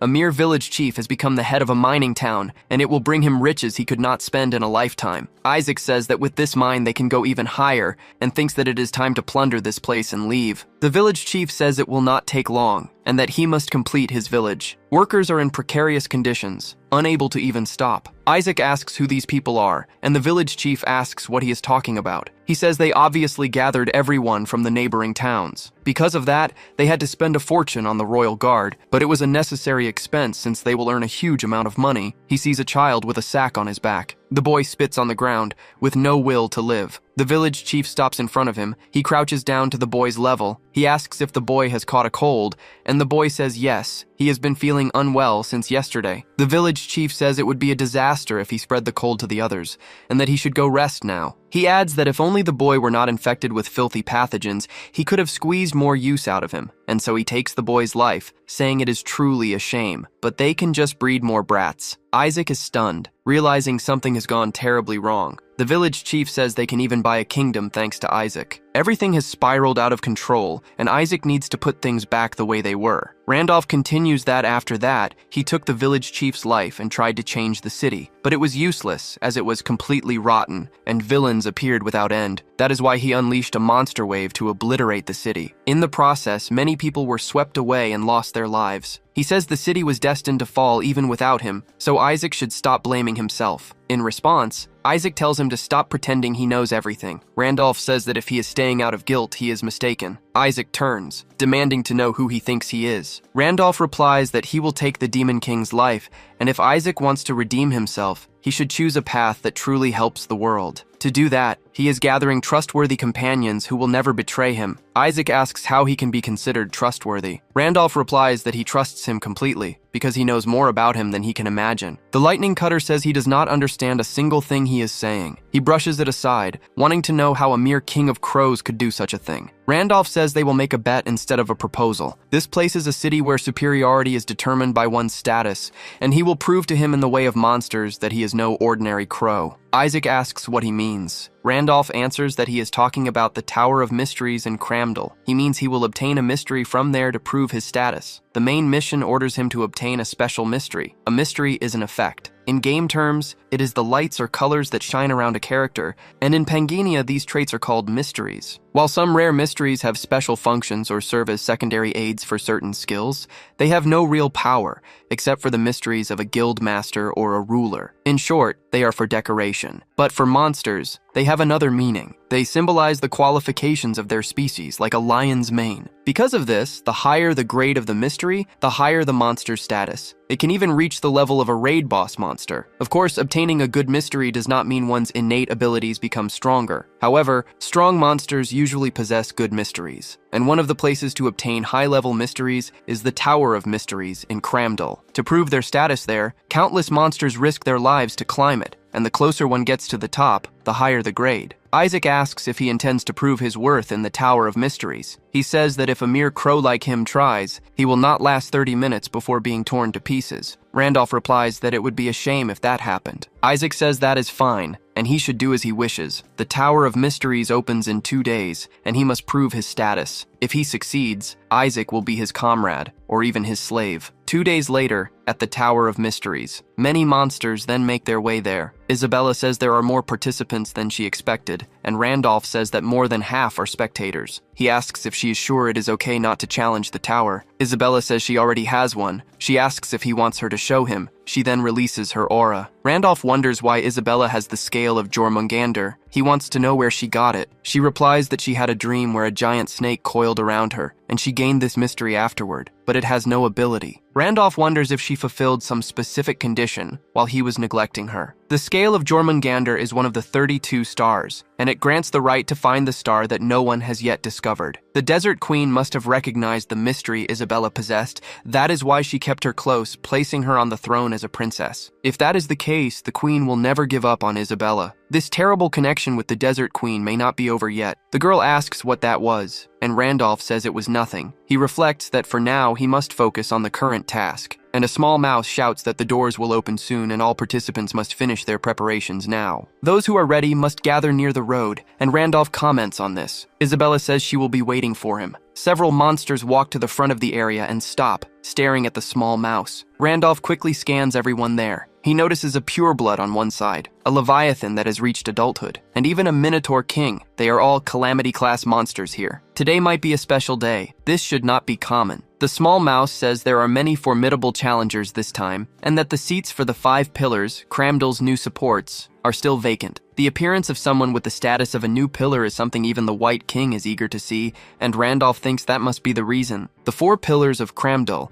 including the Medusa, each one is an opponent that would require a top 30 player on the server to face. Having 4 such monsters is already enough. What are they planning by choosing one more? But a monster behind him tells him to get out of the way. It demands to know how a piece of trash like him dares to challenge the Tower of Mysteries, and Randolph says that is right. The others are surprised by this statement, but they burst into laughter right after. They say if he wants a mystery that suits him, he should go to a convenience store and watch quietly while his kids stay home. It continues, saying he does not know his place, and that one must be at least a high-level beast to challenge this place. He may have been born a little stronger than the other corpse crows, but he is still just a crow, and this is no place for low-level species. It understands the desire to change his destiny by obtaining a high status, but he cannot overcome his species. It screams for him to know his place as the door opens. The system announces that the tower has opened. Entry will begin in 5 seconds, and Randolph says he talks too much. With about 4 seconds remaining, the monster is surprised to be called a maggot. The countdown drops to 2 seconds. Randolph says he has memorized that piece of shit's face. The entrance activates, sending him to a cliff. As expected, the tower's interior consists of separate dimensions. Fortunately, nothing has changed since the last time he was here. He thinks that the Tower of Mysteries is the only place where he failed to get the best reward as Wilhelm. Back then, information was scarce since he was the first to challenge it. He did not know it was impossible to try again, so he stopped halfway. But things are different now. He already has all the strategies in his head as he faces 1,000 level 4 skeleton soldiers. All items are forbidden except for those equipped, and the monsters have the same level as the participant. Based on his experience as Wilhelm, he knows the extreme conditions for conquering the tower. The key is to enter at the lowest possible level. Every monster in the Tower of Mysteries adjusts to the challenger's level. If the challenger is a high level, so are the monsters. And as their level rises, their patterns diversify and new variables emerge. Of course, just entering at a low level is not enough. He needs a character with overwhelming power that exceeds the standard stats for that level, and he must meet the prerequisite. But obviously, without over 200 talents, the stats and the 13 hidden traits reaching Cramdal would be impossible. Reaching Cramdal would have been impossible in the first place. The system notifies him that he can summon Corpse Crow, and its power depends on his sacred energy, with the damage being proportional. The crows begin to emerge, and Randolph thinks about the second key element, his class. This was another reason he chose the Crow Corps. It is because he has skills specialized for fighting large groups, and while it is a low-performing level 4 boss monster, it is the best in the game against multiple enemies. Furthermore, the skills of a low-tier beast like the Corpse Crow level up much faster than those of high-tier beasts. They take the life of every single skeleton. The system notifies him that his skill level increases by 1, a message that repeats several times. Thanks to his overwhelming number of talents, he cannot level up no matter how many monsters he hunts. But his proficiency can be increased rapidly here. To put it simply, he is the only one who can reach the end of this place. Isaac tells the cactus to stop throwing them on the ground because he has to hand-deliver everyone. Distributing them on a peak day will be very efficient. Everyone is surprised that someone has already cleared a floor of the tower in less than 3 hours. The light for the first floor is already lit. Isaac stands up, saying someone cleared the first floor. Isabella asks what it means for the light to be on. Isaac wonders if it was the dragon ute from before. He asks if she does not know about the Tower of Mysteries. When someone challenging the tower clears a floor,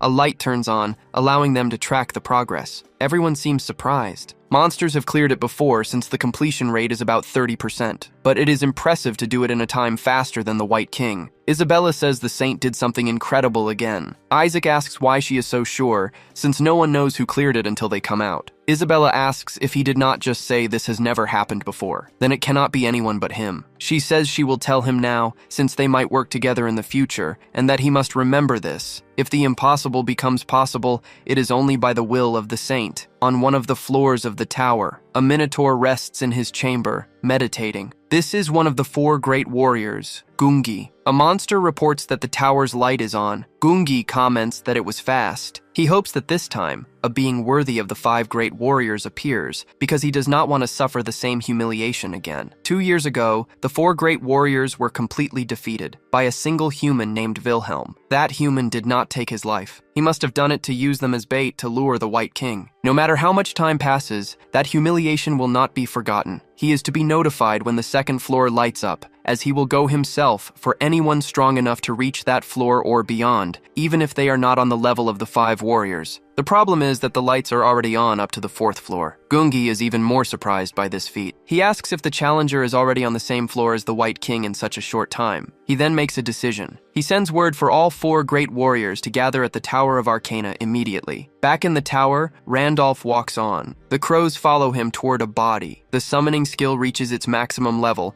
and transcends into advanced summoning. He has cleared the 4th floor of the Tower of Mysteries, and as a reward, he can obtain the Transcendent Mythic Arcana. If he refuses, he will ascend to another trial. Randolph refuses, and so proceeds to the 5th floor. The teleportation begins, its destination to be determined by the challenger's racial stats. Randolph wonders what this means. The system begins to measure his stats. Void, level unknown. Druid, level 10. Celestial, level 20. And Corpse Crow, level 5. The total is 55 points, meeting the tower's final hidden condition. A hidden quest is sent by the Tower Master, asking if he wishes to attempt to clear the mythic Tower of Mysteries. Randolph wonders about the hidden quest. The system notifies him that if he refuses the challenge, the quest will disappear, and he will enter the normal floor. He realizes this is unknown territory, a mythic realm that not even Wilhelm has explored. It would surely yield a higher level mystery as a reward, but he sees no advantage in taking such a great risk. But then, he realizes something. In this world,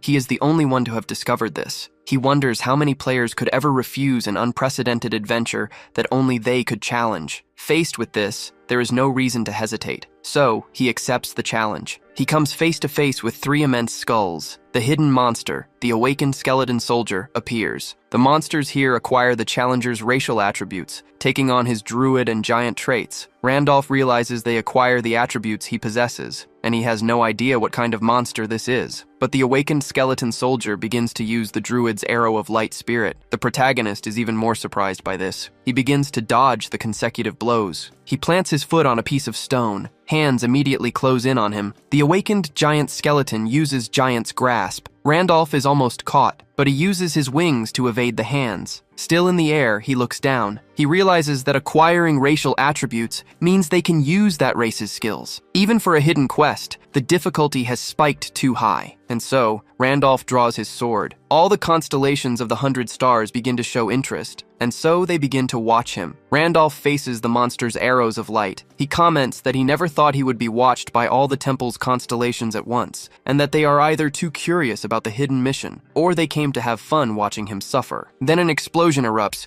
consuming everything in its path. Randolph takes flight once more, his star piercer is used once again, and the energy of the stars circulates through his body for 70 seconds. The protagonist comments that he wanted to have as much fun as possible since he has never seen this monster, but he thinks he will have to end it quickly if he prolongs this fight for too long. He does not want to hear how the constellations would curse him, and so they all focus on him. Outside, everyone is in shock. The light on the top floor has lit up, and they want to know who on earth this is, since they thought most had already left. He must be the strongest and most fearsome existence of all, someone cruel enough to transcend all species, and can only be an absurdly terrifying monster. The protagonist's group watches from the back of the crowd. Isaac thinks that it cannot be that crow, and that he climbed to the 5th floor, where not even the White King succeeded. Everyone in the crowd now begins to make way, because the 4 great warriors have arrived. The Earth Dragon comments that it has been a long time since they all gathered in one place. The Snake Queen says it has only been 2 years and 87 days. Medusa remains silent. Meanwhile, the Earth Dragon asks what they think happened,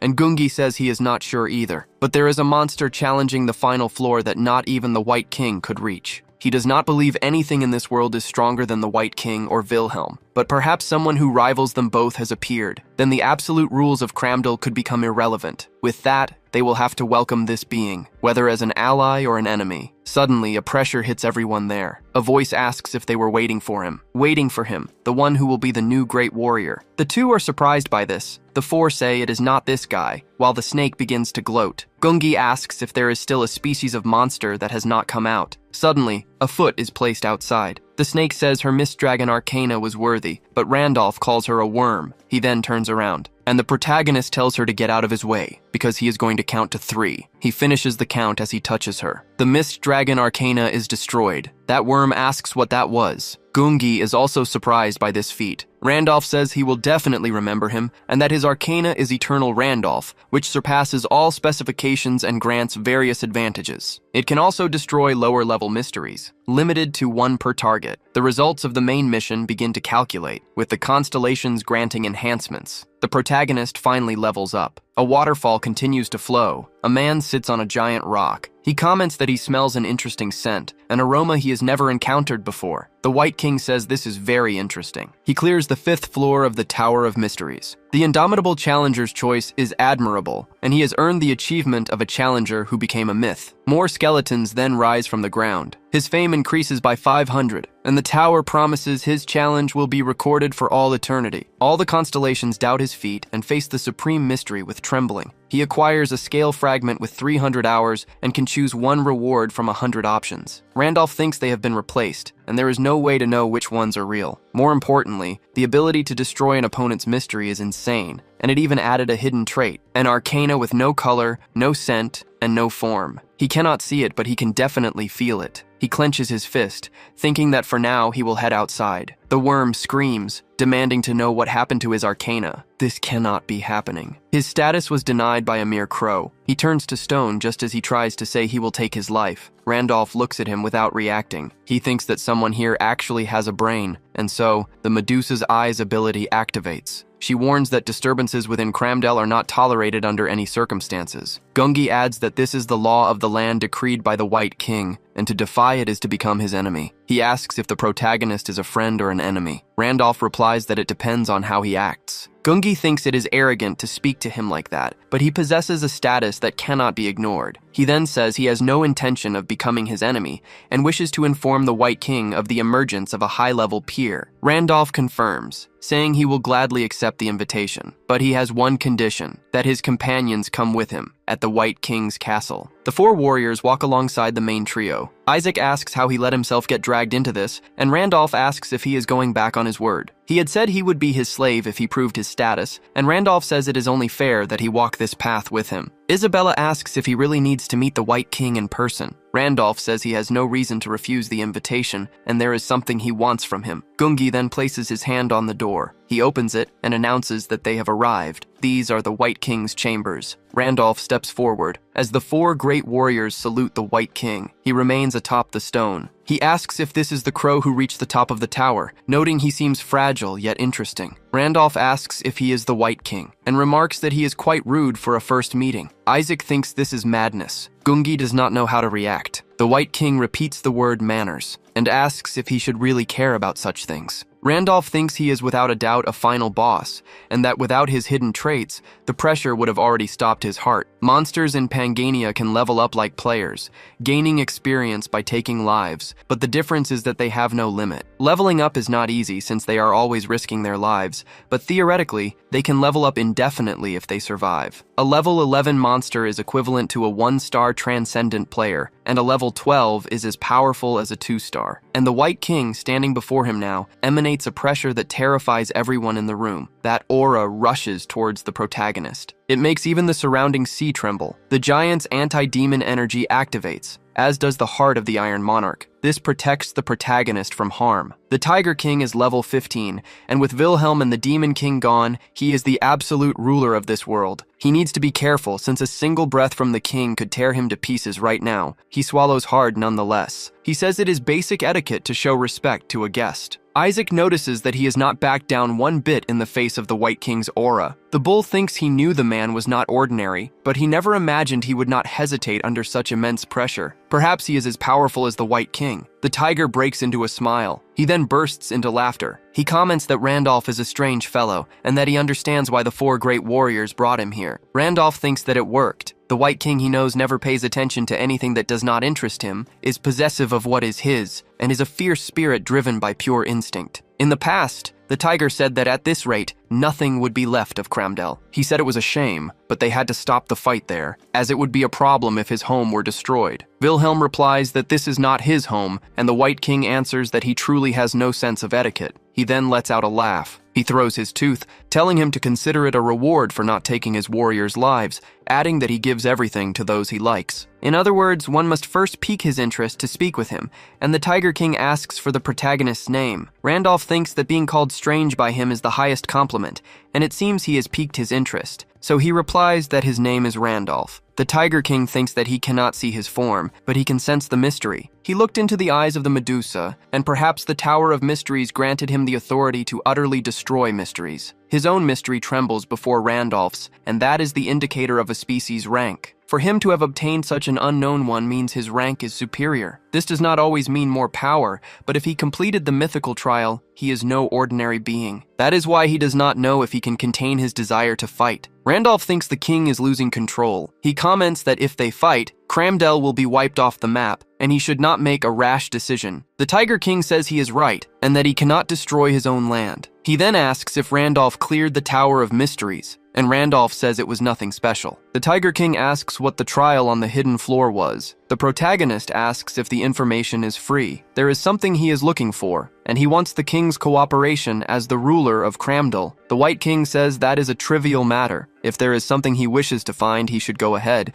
since no monster would dare harm one of the 5 great warriors. Randolph says he is not interested in serving him, and thinks he will not get involved more than necessary. The Tiger King says he has misunderstood. A great warrior is not a subordinate, but a status equal to his own. They simply show him respect. Randolph thinks they are weaker than the White King, but they are all level 12. So the classless all use the same title, which means they should not cause trouble. Of course, that is the White King's view. But those warriors act like loyal subordinates, and they probably created the Great Warrior title to reinforce their own forces. In any case, he cannot refuse this. The tiger welcomes the strange crow. He speaks of the birth of a new pillar of Cramdell. Elsewhere in the city, Randolph's trio meets with the Snake Queen. She questions why the crow has summoned her in private. Randolph says that, as the ruler of the Necro Valley and queen of the lifeless, there is something he is looking for, and he asks for her cooperation. The queen says she has no time to waste on trivial matters, and that he should ask another warrior, but Randolph says they promised cooperation in the White King's name. The queen asks what he is looking for that requires citing the king, and why he came to her specifically. Randolph says that what he has been searching for in this land is her very existence, because he has taken a great liking to the girl. Isabella and Isaac are stunned, while the protagonist asks to go to her sanctuary. The Snake Queen then calls out to him, She asks if he has become one of the perverse pillars and come to claim her. She does not think he is ambitious, but warns him not to be mistaken. Randolph asks what nonsense she is talking about. He heard that she has a deep understanding of art, and he has been searching for an artist just like her. They say her sanctuary is filled with beautiful works of art, and he wants to see the cadaver art within. Shortly before leaving the Garden of Nights, Andrew asks if he wants him to issue an indulgence. The protagonist confirms, and Andrew asks what he intends to use it for. He would love to give it to him, but the rules do not allow it to be handed out so simply. Randolph thinks that, as expected, since it is a quest reward, he cannot get it for free. In any case, it would not be for free, and he wants to make an offer, because he will bring his daughter back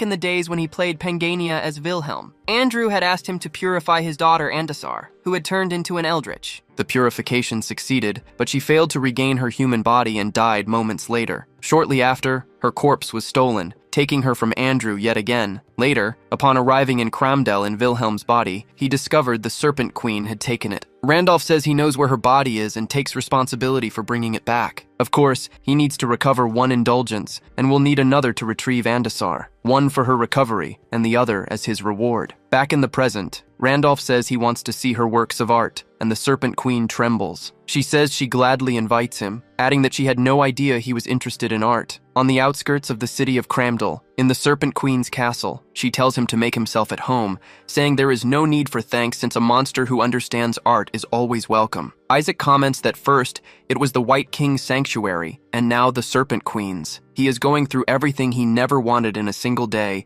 and Isabella tells him to get used to it. The young man says she is handling it all too calmly, and she replies that she has served the saint for much longer. She tells him not to forget that she is second in command. For the record, Hudson is third, and Isaac comes after him. The Ray Cutter reflects that he thought the Serpent Queen was a madwoman who turned an entire city into a field of corpses, but she does not seem so hostile. She then presents the view of her sanctuary. Dozens of human arms form a tower. A mask made from a human face also rests beneath a frame. The girl asks what he thinks, saying she does not like to brag, but is very proud of these pieces, and she asks him to please tell her what he thinks. A heavy pressure immediately fills the room. Isaac asks what kind of disgusting hobby this is, but the Serpent Queen then appears right in front of him. She asks if he is insulting her art. Isaac says he did not mean it that way and is very sorry, adding that disturbances are not allowed in Cramdell. The Serpent Queen says the 5 great warriors hold the same status as the White King, and taking the life of one of them will not be a problem. She says if he thought the rules of Cramdell would protect him, he is mistaken. But Randolph interrupts, saying the art of a master is always difficult for common minds to comprehend. He says he feels how her art resonates deep within his heart. He says it is only natural that an ignorant fool cannot understand. He tells her to ignore the idiot and present her works. The Serpent Queen turns, asking if he really means it, and she will present them right away. Isaac immediately shrinks in fear. The Serpent Queen shows him leather made from the skin of humans who invaded Cramdell, explaining she tried to preserve the colors of the blood. Now for what she is about to show him next. Randolph asks what it is. She replies that this piece is still unfinished, but he can have a look. She then opens the curtains for him. She then answers that it is the body of an eldritch she acquired by chance. She is trying to make a Dullahan with this rare body, and Randolph thinks he has finally found Andasar. The girl comments that the material is like an unattainable prize and simply will not stabilize. She can only create art from fully purified corpses,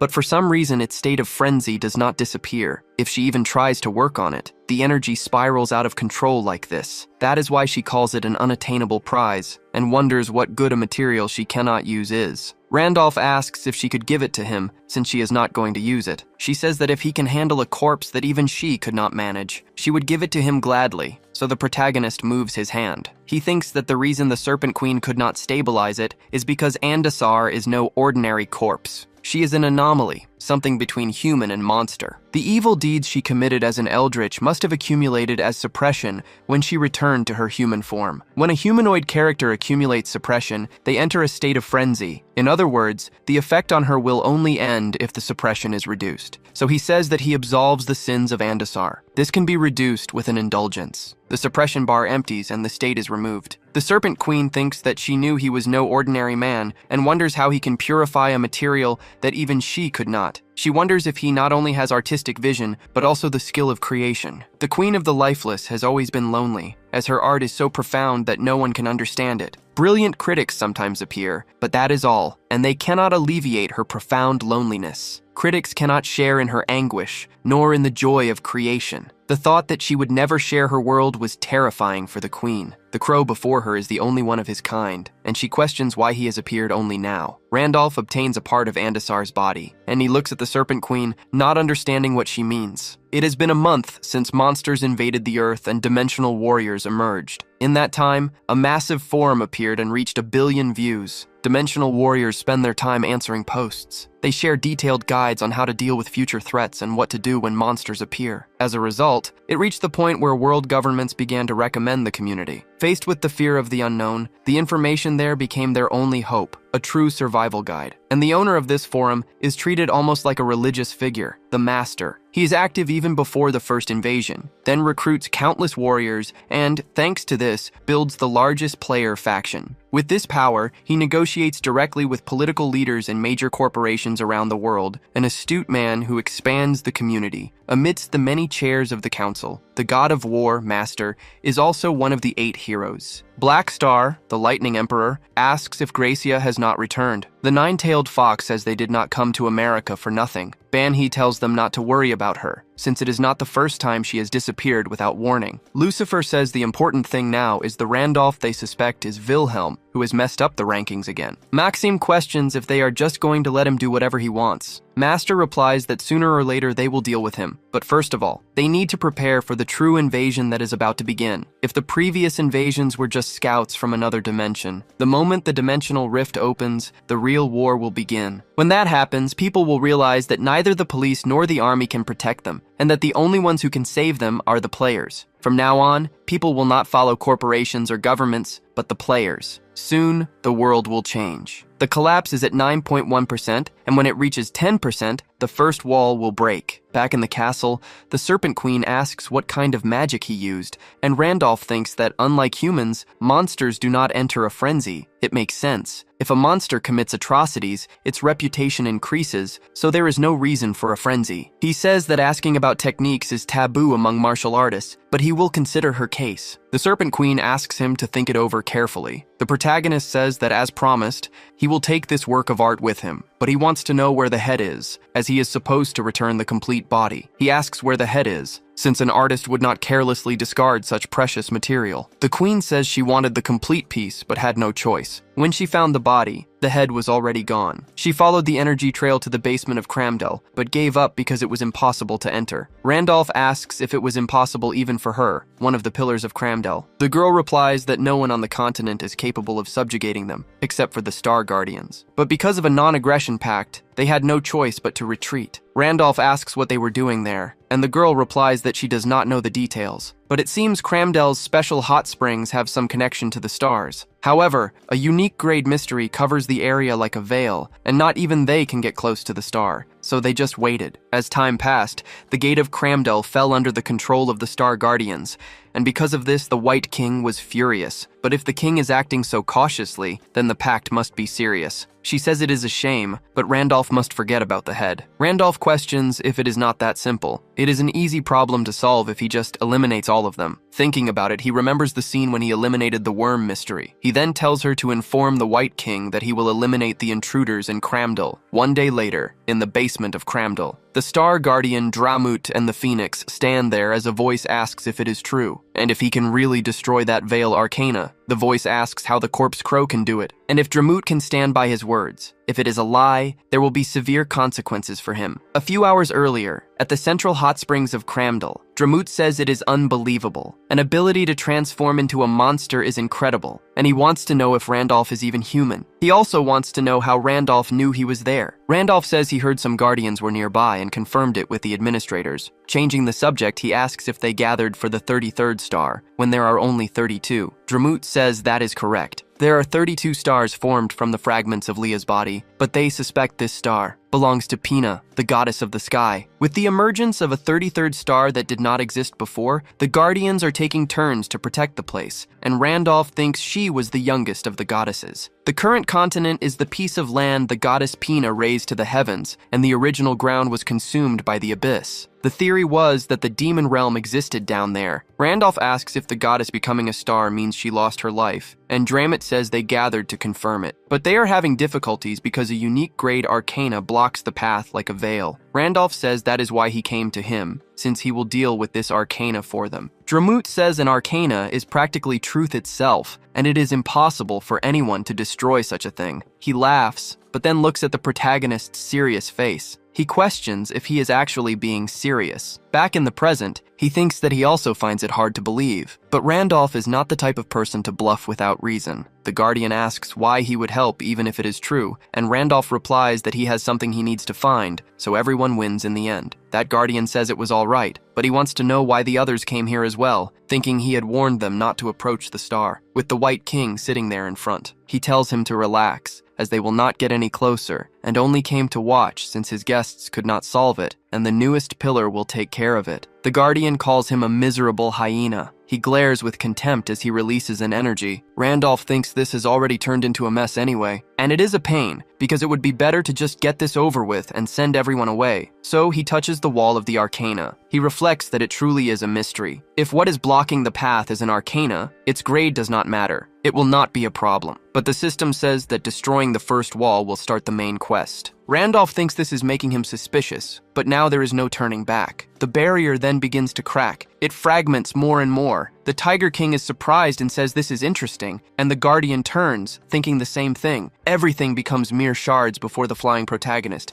He has destroyed the first wall. Randolph thinks the problem of the blocking arcana is solved, and so this is the 33rd star they were all talking about. Now that he has found it, he wants to discover what kind of quest this main quest is, but something surprises him even more. An armored knight appears on its horse. It walks forward without showing any hesitation. The system says the collapse of Pangania has reached 10, and so that knight awakens its energy. The mission was to eliminate the boss of the dimensional rift. It stands before the Guardians and the protagonist, and so the mission begins. Isabella then calls the Saint. The Serpent Queen asks if he is all right. Randolph reflects that he was certain he had taken his life during the expedition to the demon realm, but he somehow managed to sneak his way here. Ahram, the first king of hell, the Guardian. Ahram comments that the star arcana that kept them suppressed has vanished. They must prepare to cross to the other dimension, since the dimensional rift will open as soon as he takes Pina's heart. The end of times has finally arrived. The system notifies that if King Ahram is not eliminated within 30 days,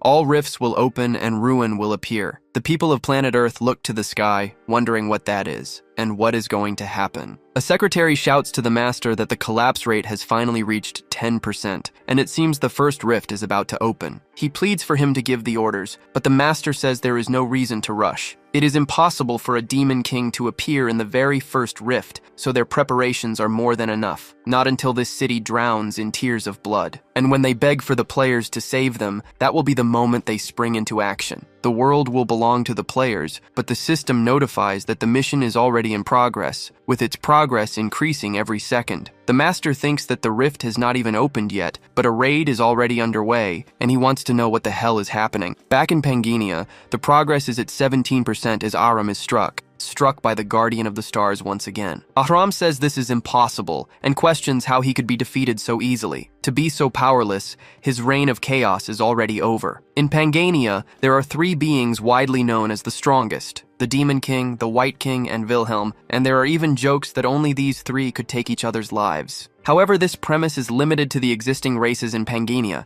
not counting NPCs and users. Among the units created by the system to protect the stars, there is another monster capable of rivaling them. The strongest among the Guardians, the Giant of Evil Extermination, who asks how Ahram dares to covet the goddess's symbol. Randolph sits down, wondering who would have thought that the veil-like arcana was containing Ahram, and that with the Guardians, it would be so much easier, especially with that big guy around. The Giant of Evil Extermination is in charge of protecting Wilhelm's last star. Now that he is on their side, he is one of the most reliable allies they could have, and the tiger approaches, saying it is a shame. That big guy finished everything far too easily. It seems they will not get to see what he is truly capable of here. Randolph thinks he is being tested and comments that he would only help until the Arcana was destroyed. The Tiger King thinks he is smarter than he looks and did not fall for his bluff after all, commenting that it is disappointing, but a scream can be heard from a distance. Ahram falls to his knees, calling him damned. The main mission to defeat the King of the Dimensional Rift is complete. Everyone comments that things are returning to normal and wonder why there are no monsters. In his room, the Master thinks they were just one step away. He recruited dozens of warriors for this day, and it ended before they could even swing a sword. He will never forgive Randolph, the only one who contributed to the main mission. He becomes even more enraged. Back in Pangania, everyone gathers. The giant wonders if that crow stopped the explosion. The white tiger thinks that he stopped an explosion that even he could not control, and that he can no longer doubt him. This is no longer just curiosity, and he truly wants him for himself. Isaac and Isabella run towards the saint. Randolph thinks that he has already leveled up, as the experience from the reward was very good. The reward he obtained is a holy grail that can only be unsealed by a high priest of honor. Just then, a scream can be heard. Ahram calls him a bastard and demands to know what the hell he did. He tells him to change everything back, threatening to take his life. Randolph thinks that sealing Ahram so easily was only possible because the evil giant had weakened, but it was still an incredible skill. He wonders if that is the sacred relic of the heaven-like great sage, which was a great help, since now he only needs to find Andasar's head. So he asks if he has seen the head of a Dullahan named Andasar. Ahram spits at him, mocking him and saying he will never tell. The protagonist commands the golden tiara to tighten its grip, and so Ahram hands over Andasar's head. The protagonist says that he had it all along, and Ahram comments that he kept it because he thought he could create an undead from it. Randolph thinks that he is the king of the lifeless and has the ability to control them, so it must have gotten mixed in while he gathered corpses for his army. He then asks Isaac to take good care of it. The giant calls out to the corpse crow. He says that from the barrier to this moment, he owes him a great debt, and offers his gratitude. Randolph thinks that he never imagined he would live to see him give thanks. Of course, if he knew he was Wilhelm, he would take his life for being the fool who could not even protect his star, so it is better to keep his identity a secret. So he tells him to forget it, saying he wanted something in return, and if he is grateful, he should give him the star. The giant says that regardless, unlike that idiot who lost his star, he is a very useful crow. He says he will repay this debt one day, and as for the star, they will decide its fate after they recover it. Randolph thinks it is a shame, as he would like to take it for himself, but he cannot afford to make an enemy of them. Then, the guardian moves his hand. The star then emanates its light. It illuminates the entire area and moves towards the protagonist. It stops right in front of Randolph, and suddenly, it enters his body of its own accord. Memories surface of when he was Wilhelm, and the Demon King says that for a 5-star transcendent to corner him so completely without any divine blessing was his fatal mistake. Without the goddess's authority, he can break his body, but not destroy his essence. And thanks to that, he will take him as his new vessel. He then envelops him in energy, just as seen before in Serengeti's explanation. But after that, Wilhelm sank into darkness. Hands of the lifeless begin to reach out for him. His consciousness gone, he simply falls. But a voice says it never imagined that he could become so strong without the divine blessing of a goddess. If his body is completely taken now, not just this world but all connected dimensions could crumble from the destruction. So she begs that being. The being beyond the rift connected to the Night King. All she can do now is trade her life for a fleeting moment, and she prays for him to return to this place one more time. And so he is consumed by the goddess, continuing the outcome we saw before. Some return for their own desires, others because of their bonds, and some for their own goals. They all return for different reasons, and still she hopes that he, at least, is always someone who loves Pangania. And so the Demon King wishes for Pina to lose her life. Back in the present, Isabella asks if he is awake. Randolph thinks that this is the goddess's memory. The Guardian comments that he was chosen, that just now was Pina's star, and it means she chose him. The twin goddesses are one, which means they are family now, and the Tiger King says that is just nonsense. He says he must not try any tricks with the 5 great warriors. The giant says that the moment the star recognized him, he became a guardian, and it is impossible for a mere wretch like him to nullify the goddess's authority. The tiger says it does not matter, and what matters now is that he has decided he wants this. Isaac asks if they should leave quickly, and Isabella says things seem to have gotten complicated, until a voice calls out to the protagonist. The Cobra Queen says he should be by her side. Dramet calls out to his master, telling him to come over immediately because it is dangerous there. Meanwhile, the Guardian and the White Tiger begin to fight each other. Randolph says they are just talking crap and wants to know why they are deciding his future. The White Tiger King says he already agreed to become a great warrior, and the giant says that being a guardian is his destiny. Randolph says that if they really want to take him, then they must show which side offers the greater benefit. Back at the Tiger King's castle, he says it is ridiculous, and he cannot believe he is bargaining for a seat among the great warriors. Randolph says that if he does not like it, he should walk away,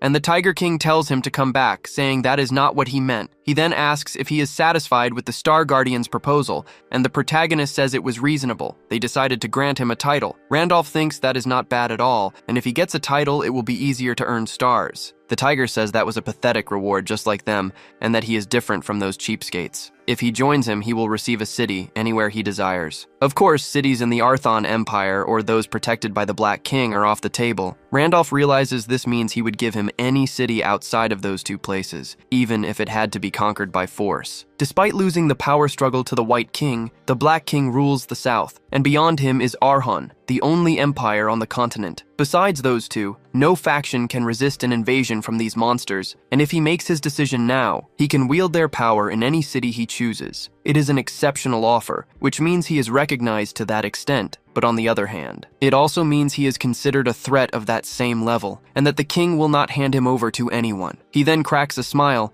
thinking the negotiations are over. If he hesitates any longer, he will lose their trust. So he accepts his offer. After he accepts the White King's proposal, things move quickly. The king officially announces him as a warrior, making him a member of Cramdal. Things will likely get awkward with the Star Guardians, but he decides not to worry about that today. Finally, Andasar's body, his original objective, is delivered by the Serpent Queen, and preparations are made to return it to Andrew. Randolph says this is too much, and they did not need to see him off personally, but the White King says it is nothing. He hopes Randolph settles his business quickly so they can meet again. Randolph turns away, but the system notifies him that he has received the White King's recognition, activating the teleport with the authority of one of the 5 great warriors. He announces that he is leaving, as the system increases his honor for the achievement. He then moves to the designated point in the Garden of Knights, in the middle of all that desolate land. Isaac says he is human after all, and Randolph replies that nothing changes, and he should not forget his promise to serve him for a year. Isabella says that speaking of which, she wants to know where he put Ahram. Randolph pulls out a strand of hair. He says he stored him away for a while because he was making too much noise, and decided to carry him since he will be useful for now. But it seems they have arrived while they were talking, back in the Garden of Knights, as he walks through the city again. Isabella says the atmosphere feels worse than before, and she is sure Hudson was working hard to rebuild the city. Isaac then notices something different. Several people have been executed and hung in the public squares. They are all civilians from this city. Randolph is stunned by this. He remembers the knight he had faced, who is also in the same state, or Miss May, the one he saved. She also met the same end. Everyone who was with him after he saved the city. They all ended up like this, with only Andrew on the ground praying. Randolph wonders what happened here. Andrew turns, calling for his brother. He asks if he has finally returned, telling him he cannot stay here and must hide. Randolph calls his name once more, saying he wants to know what happened in this town. Andrew explains that the Kaiser mercenaries, led by Maxim, attacked the town. As he knows, the Lord had accumulated debts, especially with Duke Cien, and Maxim came as the Duke's messenger and successor. He said he would take the territory if they could not pay the money, but Hudson offered to pay the debt in their place. Maxim just kept staring forward with contempt. He was one of the 8 heroes after all. Visor asks what this means since they said they would pay,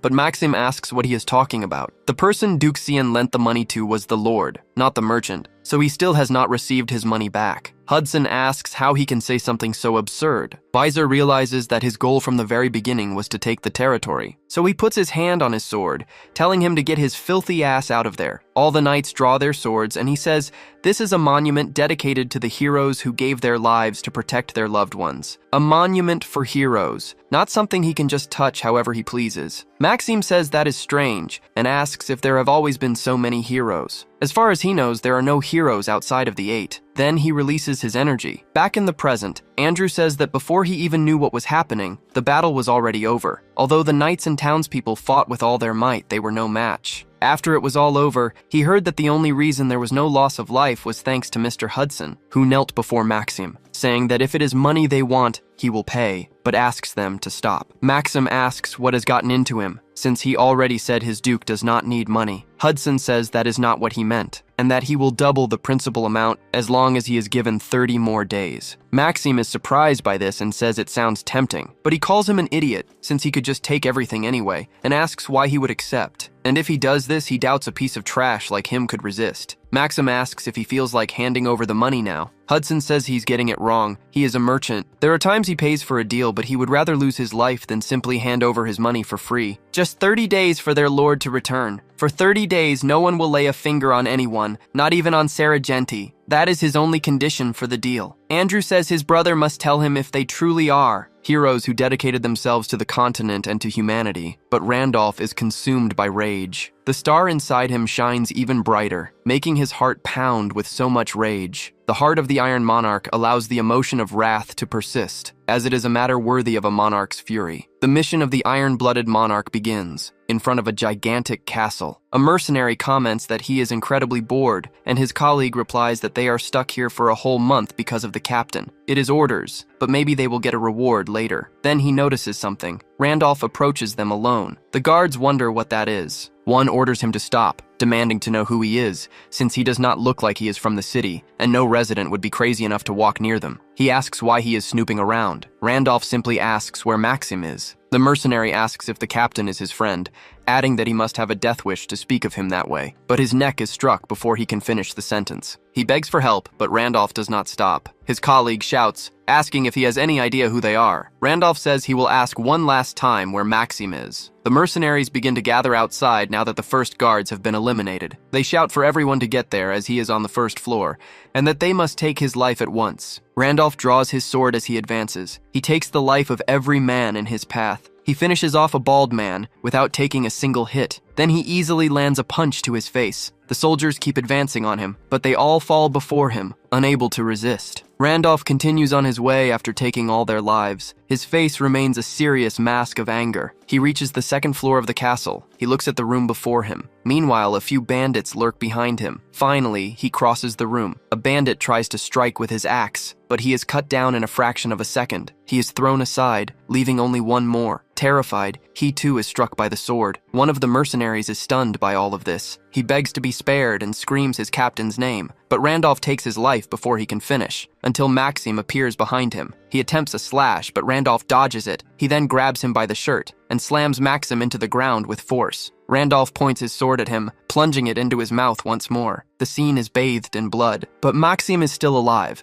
thanks to his demonic worshipper trait. That dark energy begins to infuse his body, sending Randolph flying moments later. The protagonist makes a huge impact as he hits the ground. Maxim says Hudson was trying to buy time, which made him wonder if he had a contingency plan. And it turns out it was the protagonist, his contingency plan, as he becomes shrouded in blood. Randolph questions what his motive was. If he was just after money, he could have taken it all in silence and left. If it was territory, he could have just conquered the lands, but he defiled the people. Maxim asks about a motive. He laughs, saying he has none, and that he needs no reason to take the lives of the weak. If he really needs an explanation, he will give him one. They were weaklings who dared to stand alongside the 8 heroes and build monuments honoring themselves. Randolph tells him not to go around calling just anyone a hero, especially a coward who fled at the very gates. Maxim thinks the only ones who should know that are them. He asks if he is the ghost. They had a feeling Randolph's rookie could be him, and that he had indeed become a player. So he uses level appraisal. He appraises the user's level, which is 6. He says he thought Randolph would hide somewhere and bide his time getting stronger, but to think he would come for him first. He says he has grown arrogant, drunk on past glory, as he grabs Randolph's head. He throws him through a wall for having grown so weak. He then lunges with his knife, speaking of the price of arrogance. That price would be his life, but Randolph dodges the blow. He asks if he is done talking. Maxim then feels an immense pressure. Randolph says he should have taken the money and left, and at the very least he should not have touched the people. Because of his stupidity, the Kaiser mercenaries lose their lives today. Maxim says he threw Marquis Weiser and the others in the dungeons,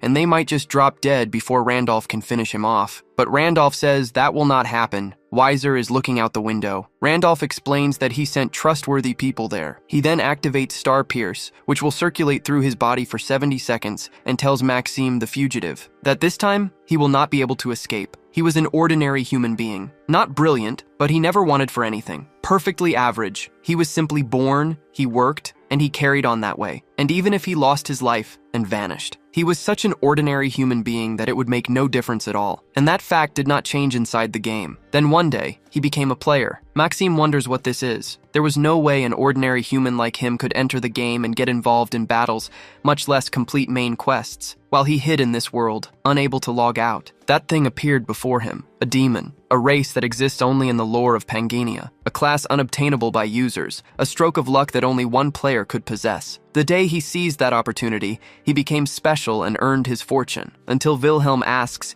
if he is the leader of the Kaiser mercenaries. He wants to hire him for the upcoming expedition to the Demon Realm, offering a payment of 1,200 gold coins. Maxime says that amount could hire 20 high-level mercenaries, but Wilhelm tells him he does not need anyone else. The payment is for him alone, and filling the party with mediocre trash will only drain their supplies. He takes that as a yes. Maxime thinks he has finally been recognized, that the strongest man on the server needs him, but he wonders what happens if they take the Demon King's life, whether he will remain a player or return to what he once was. Back in the present, his body becomes imbued with demonic energy. Maxim asks if a weakling like him truly believes he can escape. He then charges toward the protagonist. He lunges at him with his fists. The glass shatters from the sheer force of the blow. Randolph turns, his ears bleeding, but he retreats with swift steps. Maxime tells him to know his place. His demonic energy materializes into spears. They shoot toward the protagonist at incredible speed. Randolph summons the Supreme Iron Sword. He begins to slice through the spears with ease. He then equips the boots of Hermes and Michaela's armor, activating the set effect and an appearance that adjusts to his level, and he finally uses the acceleration skill. He unleashes a slash that cuts through Maxim. He first slices through the monster's legs. It tries to retaliate, moving to counter, but the protagonist is already on him. Maxim says that kind of attack does not work on him. The protagonist is stunned by this reaction. He is trapped by tentacles of demonic energy. Outside the castle, numerous tentacles are visible. Isaac wonders what that is. Isabella is shocked and calls out for the saint. Everything is filled with sharp tentacles, like stakes. Maxim begins to breathe heavily. He screams that Randolph parried every single one of his attacks. The protagonist says an attack that relies only on strength,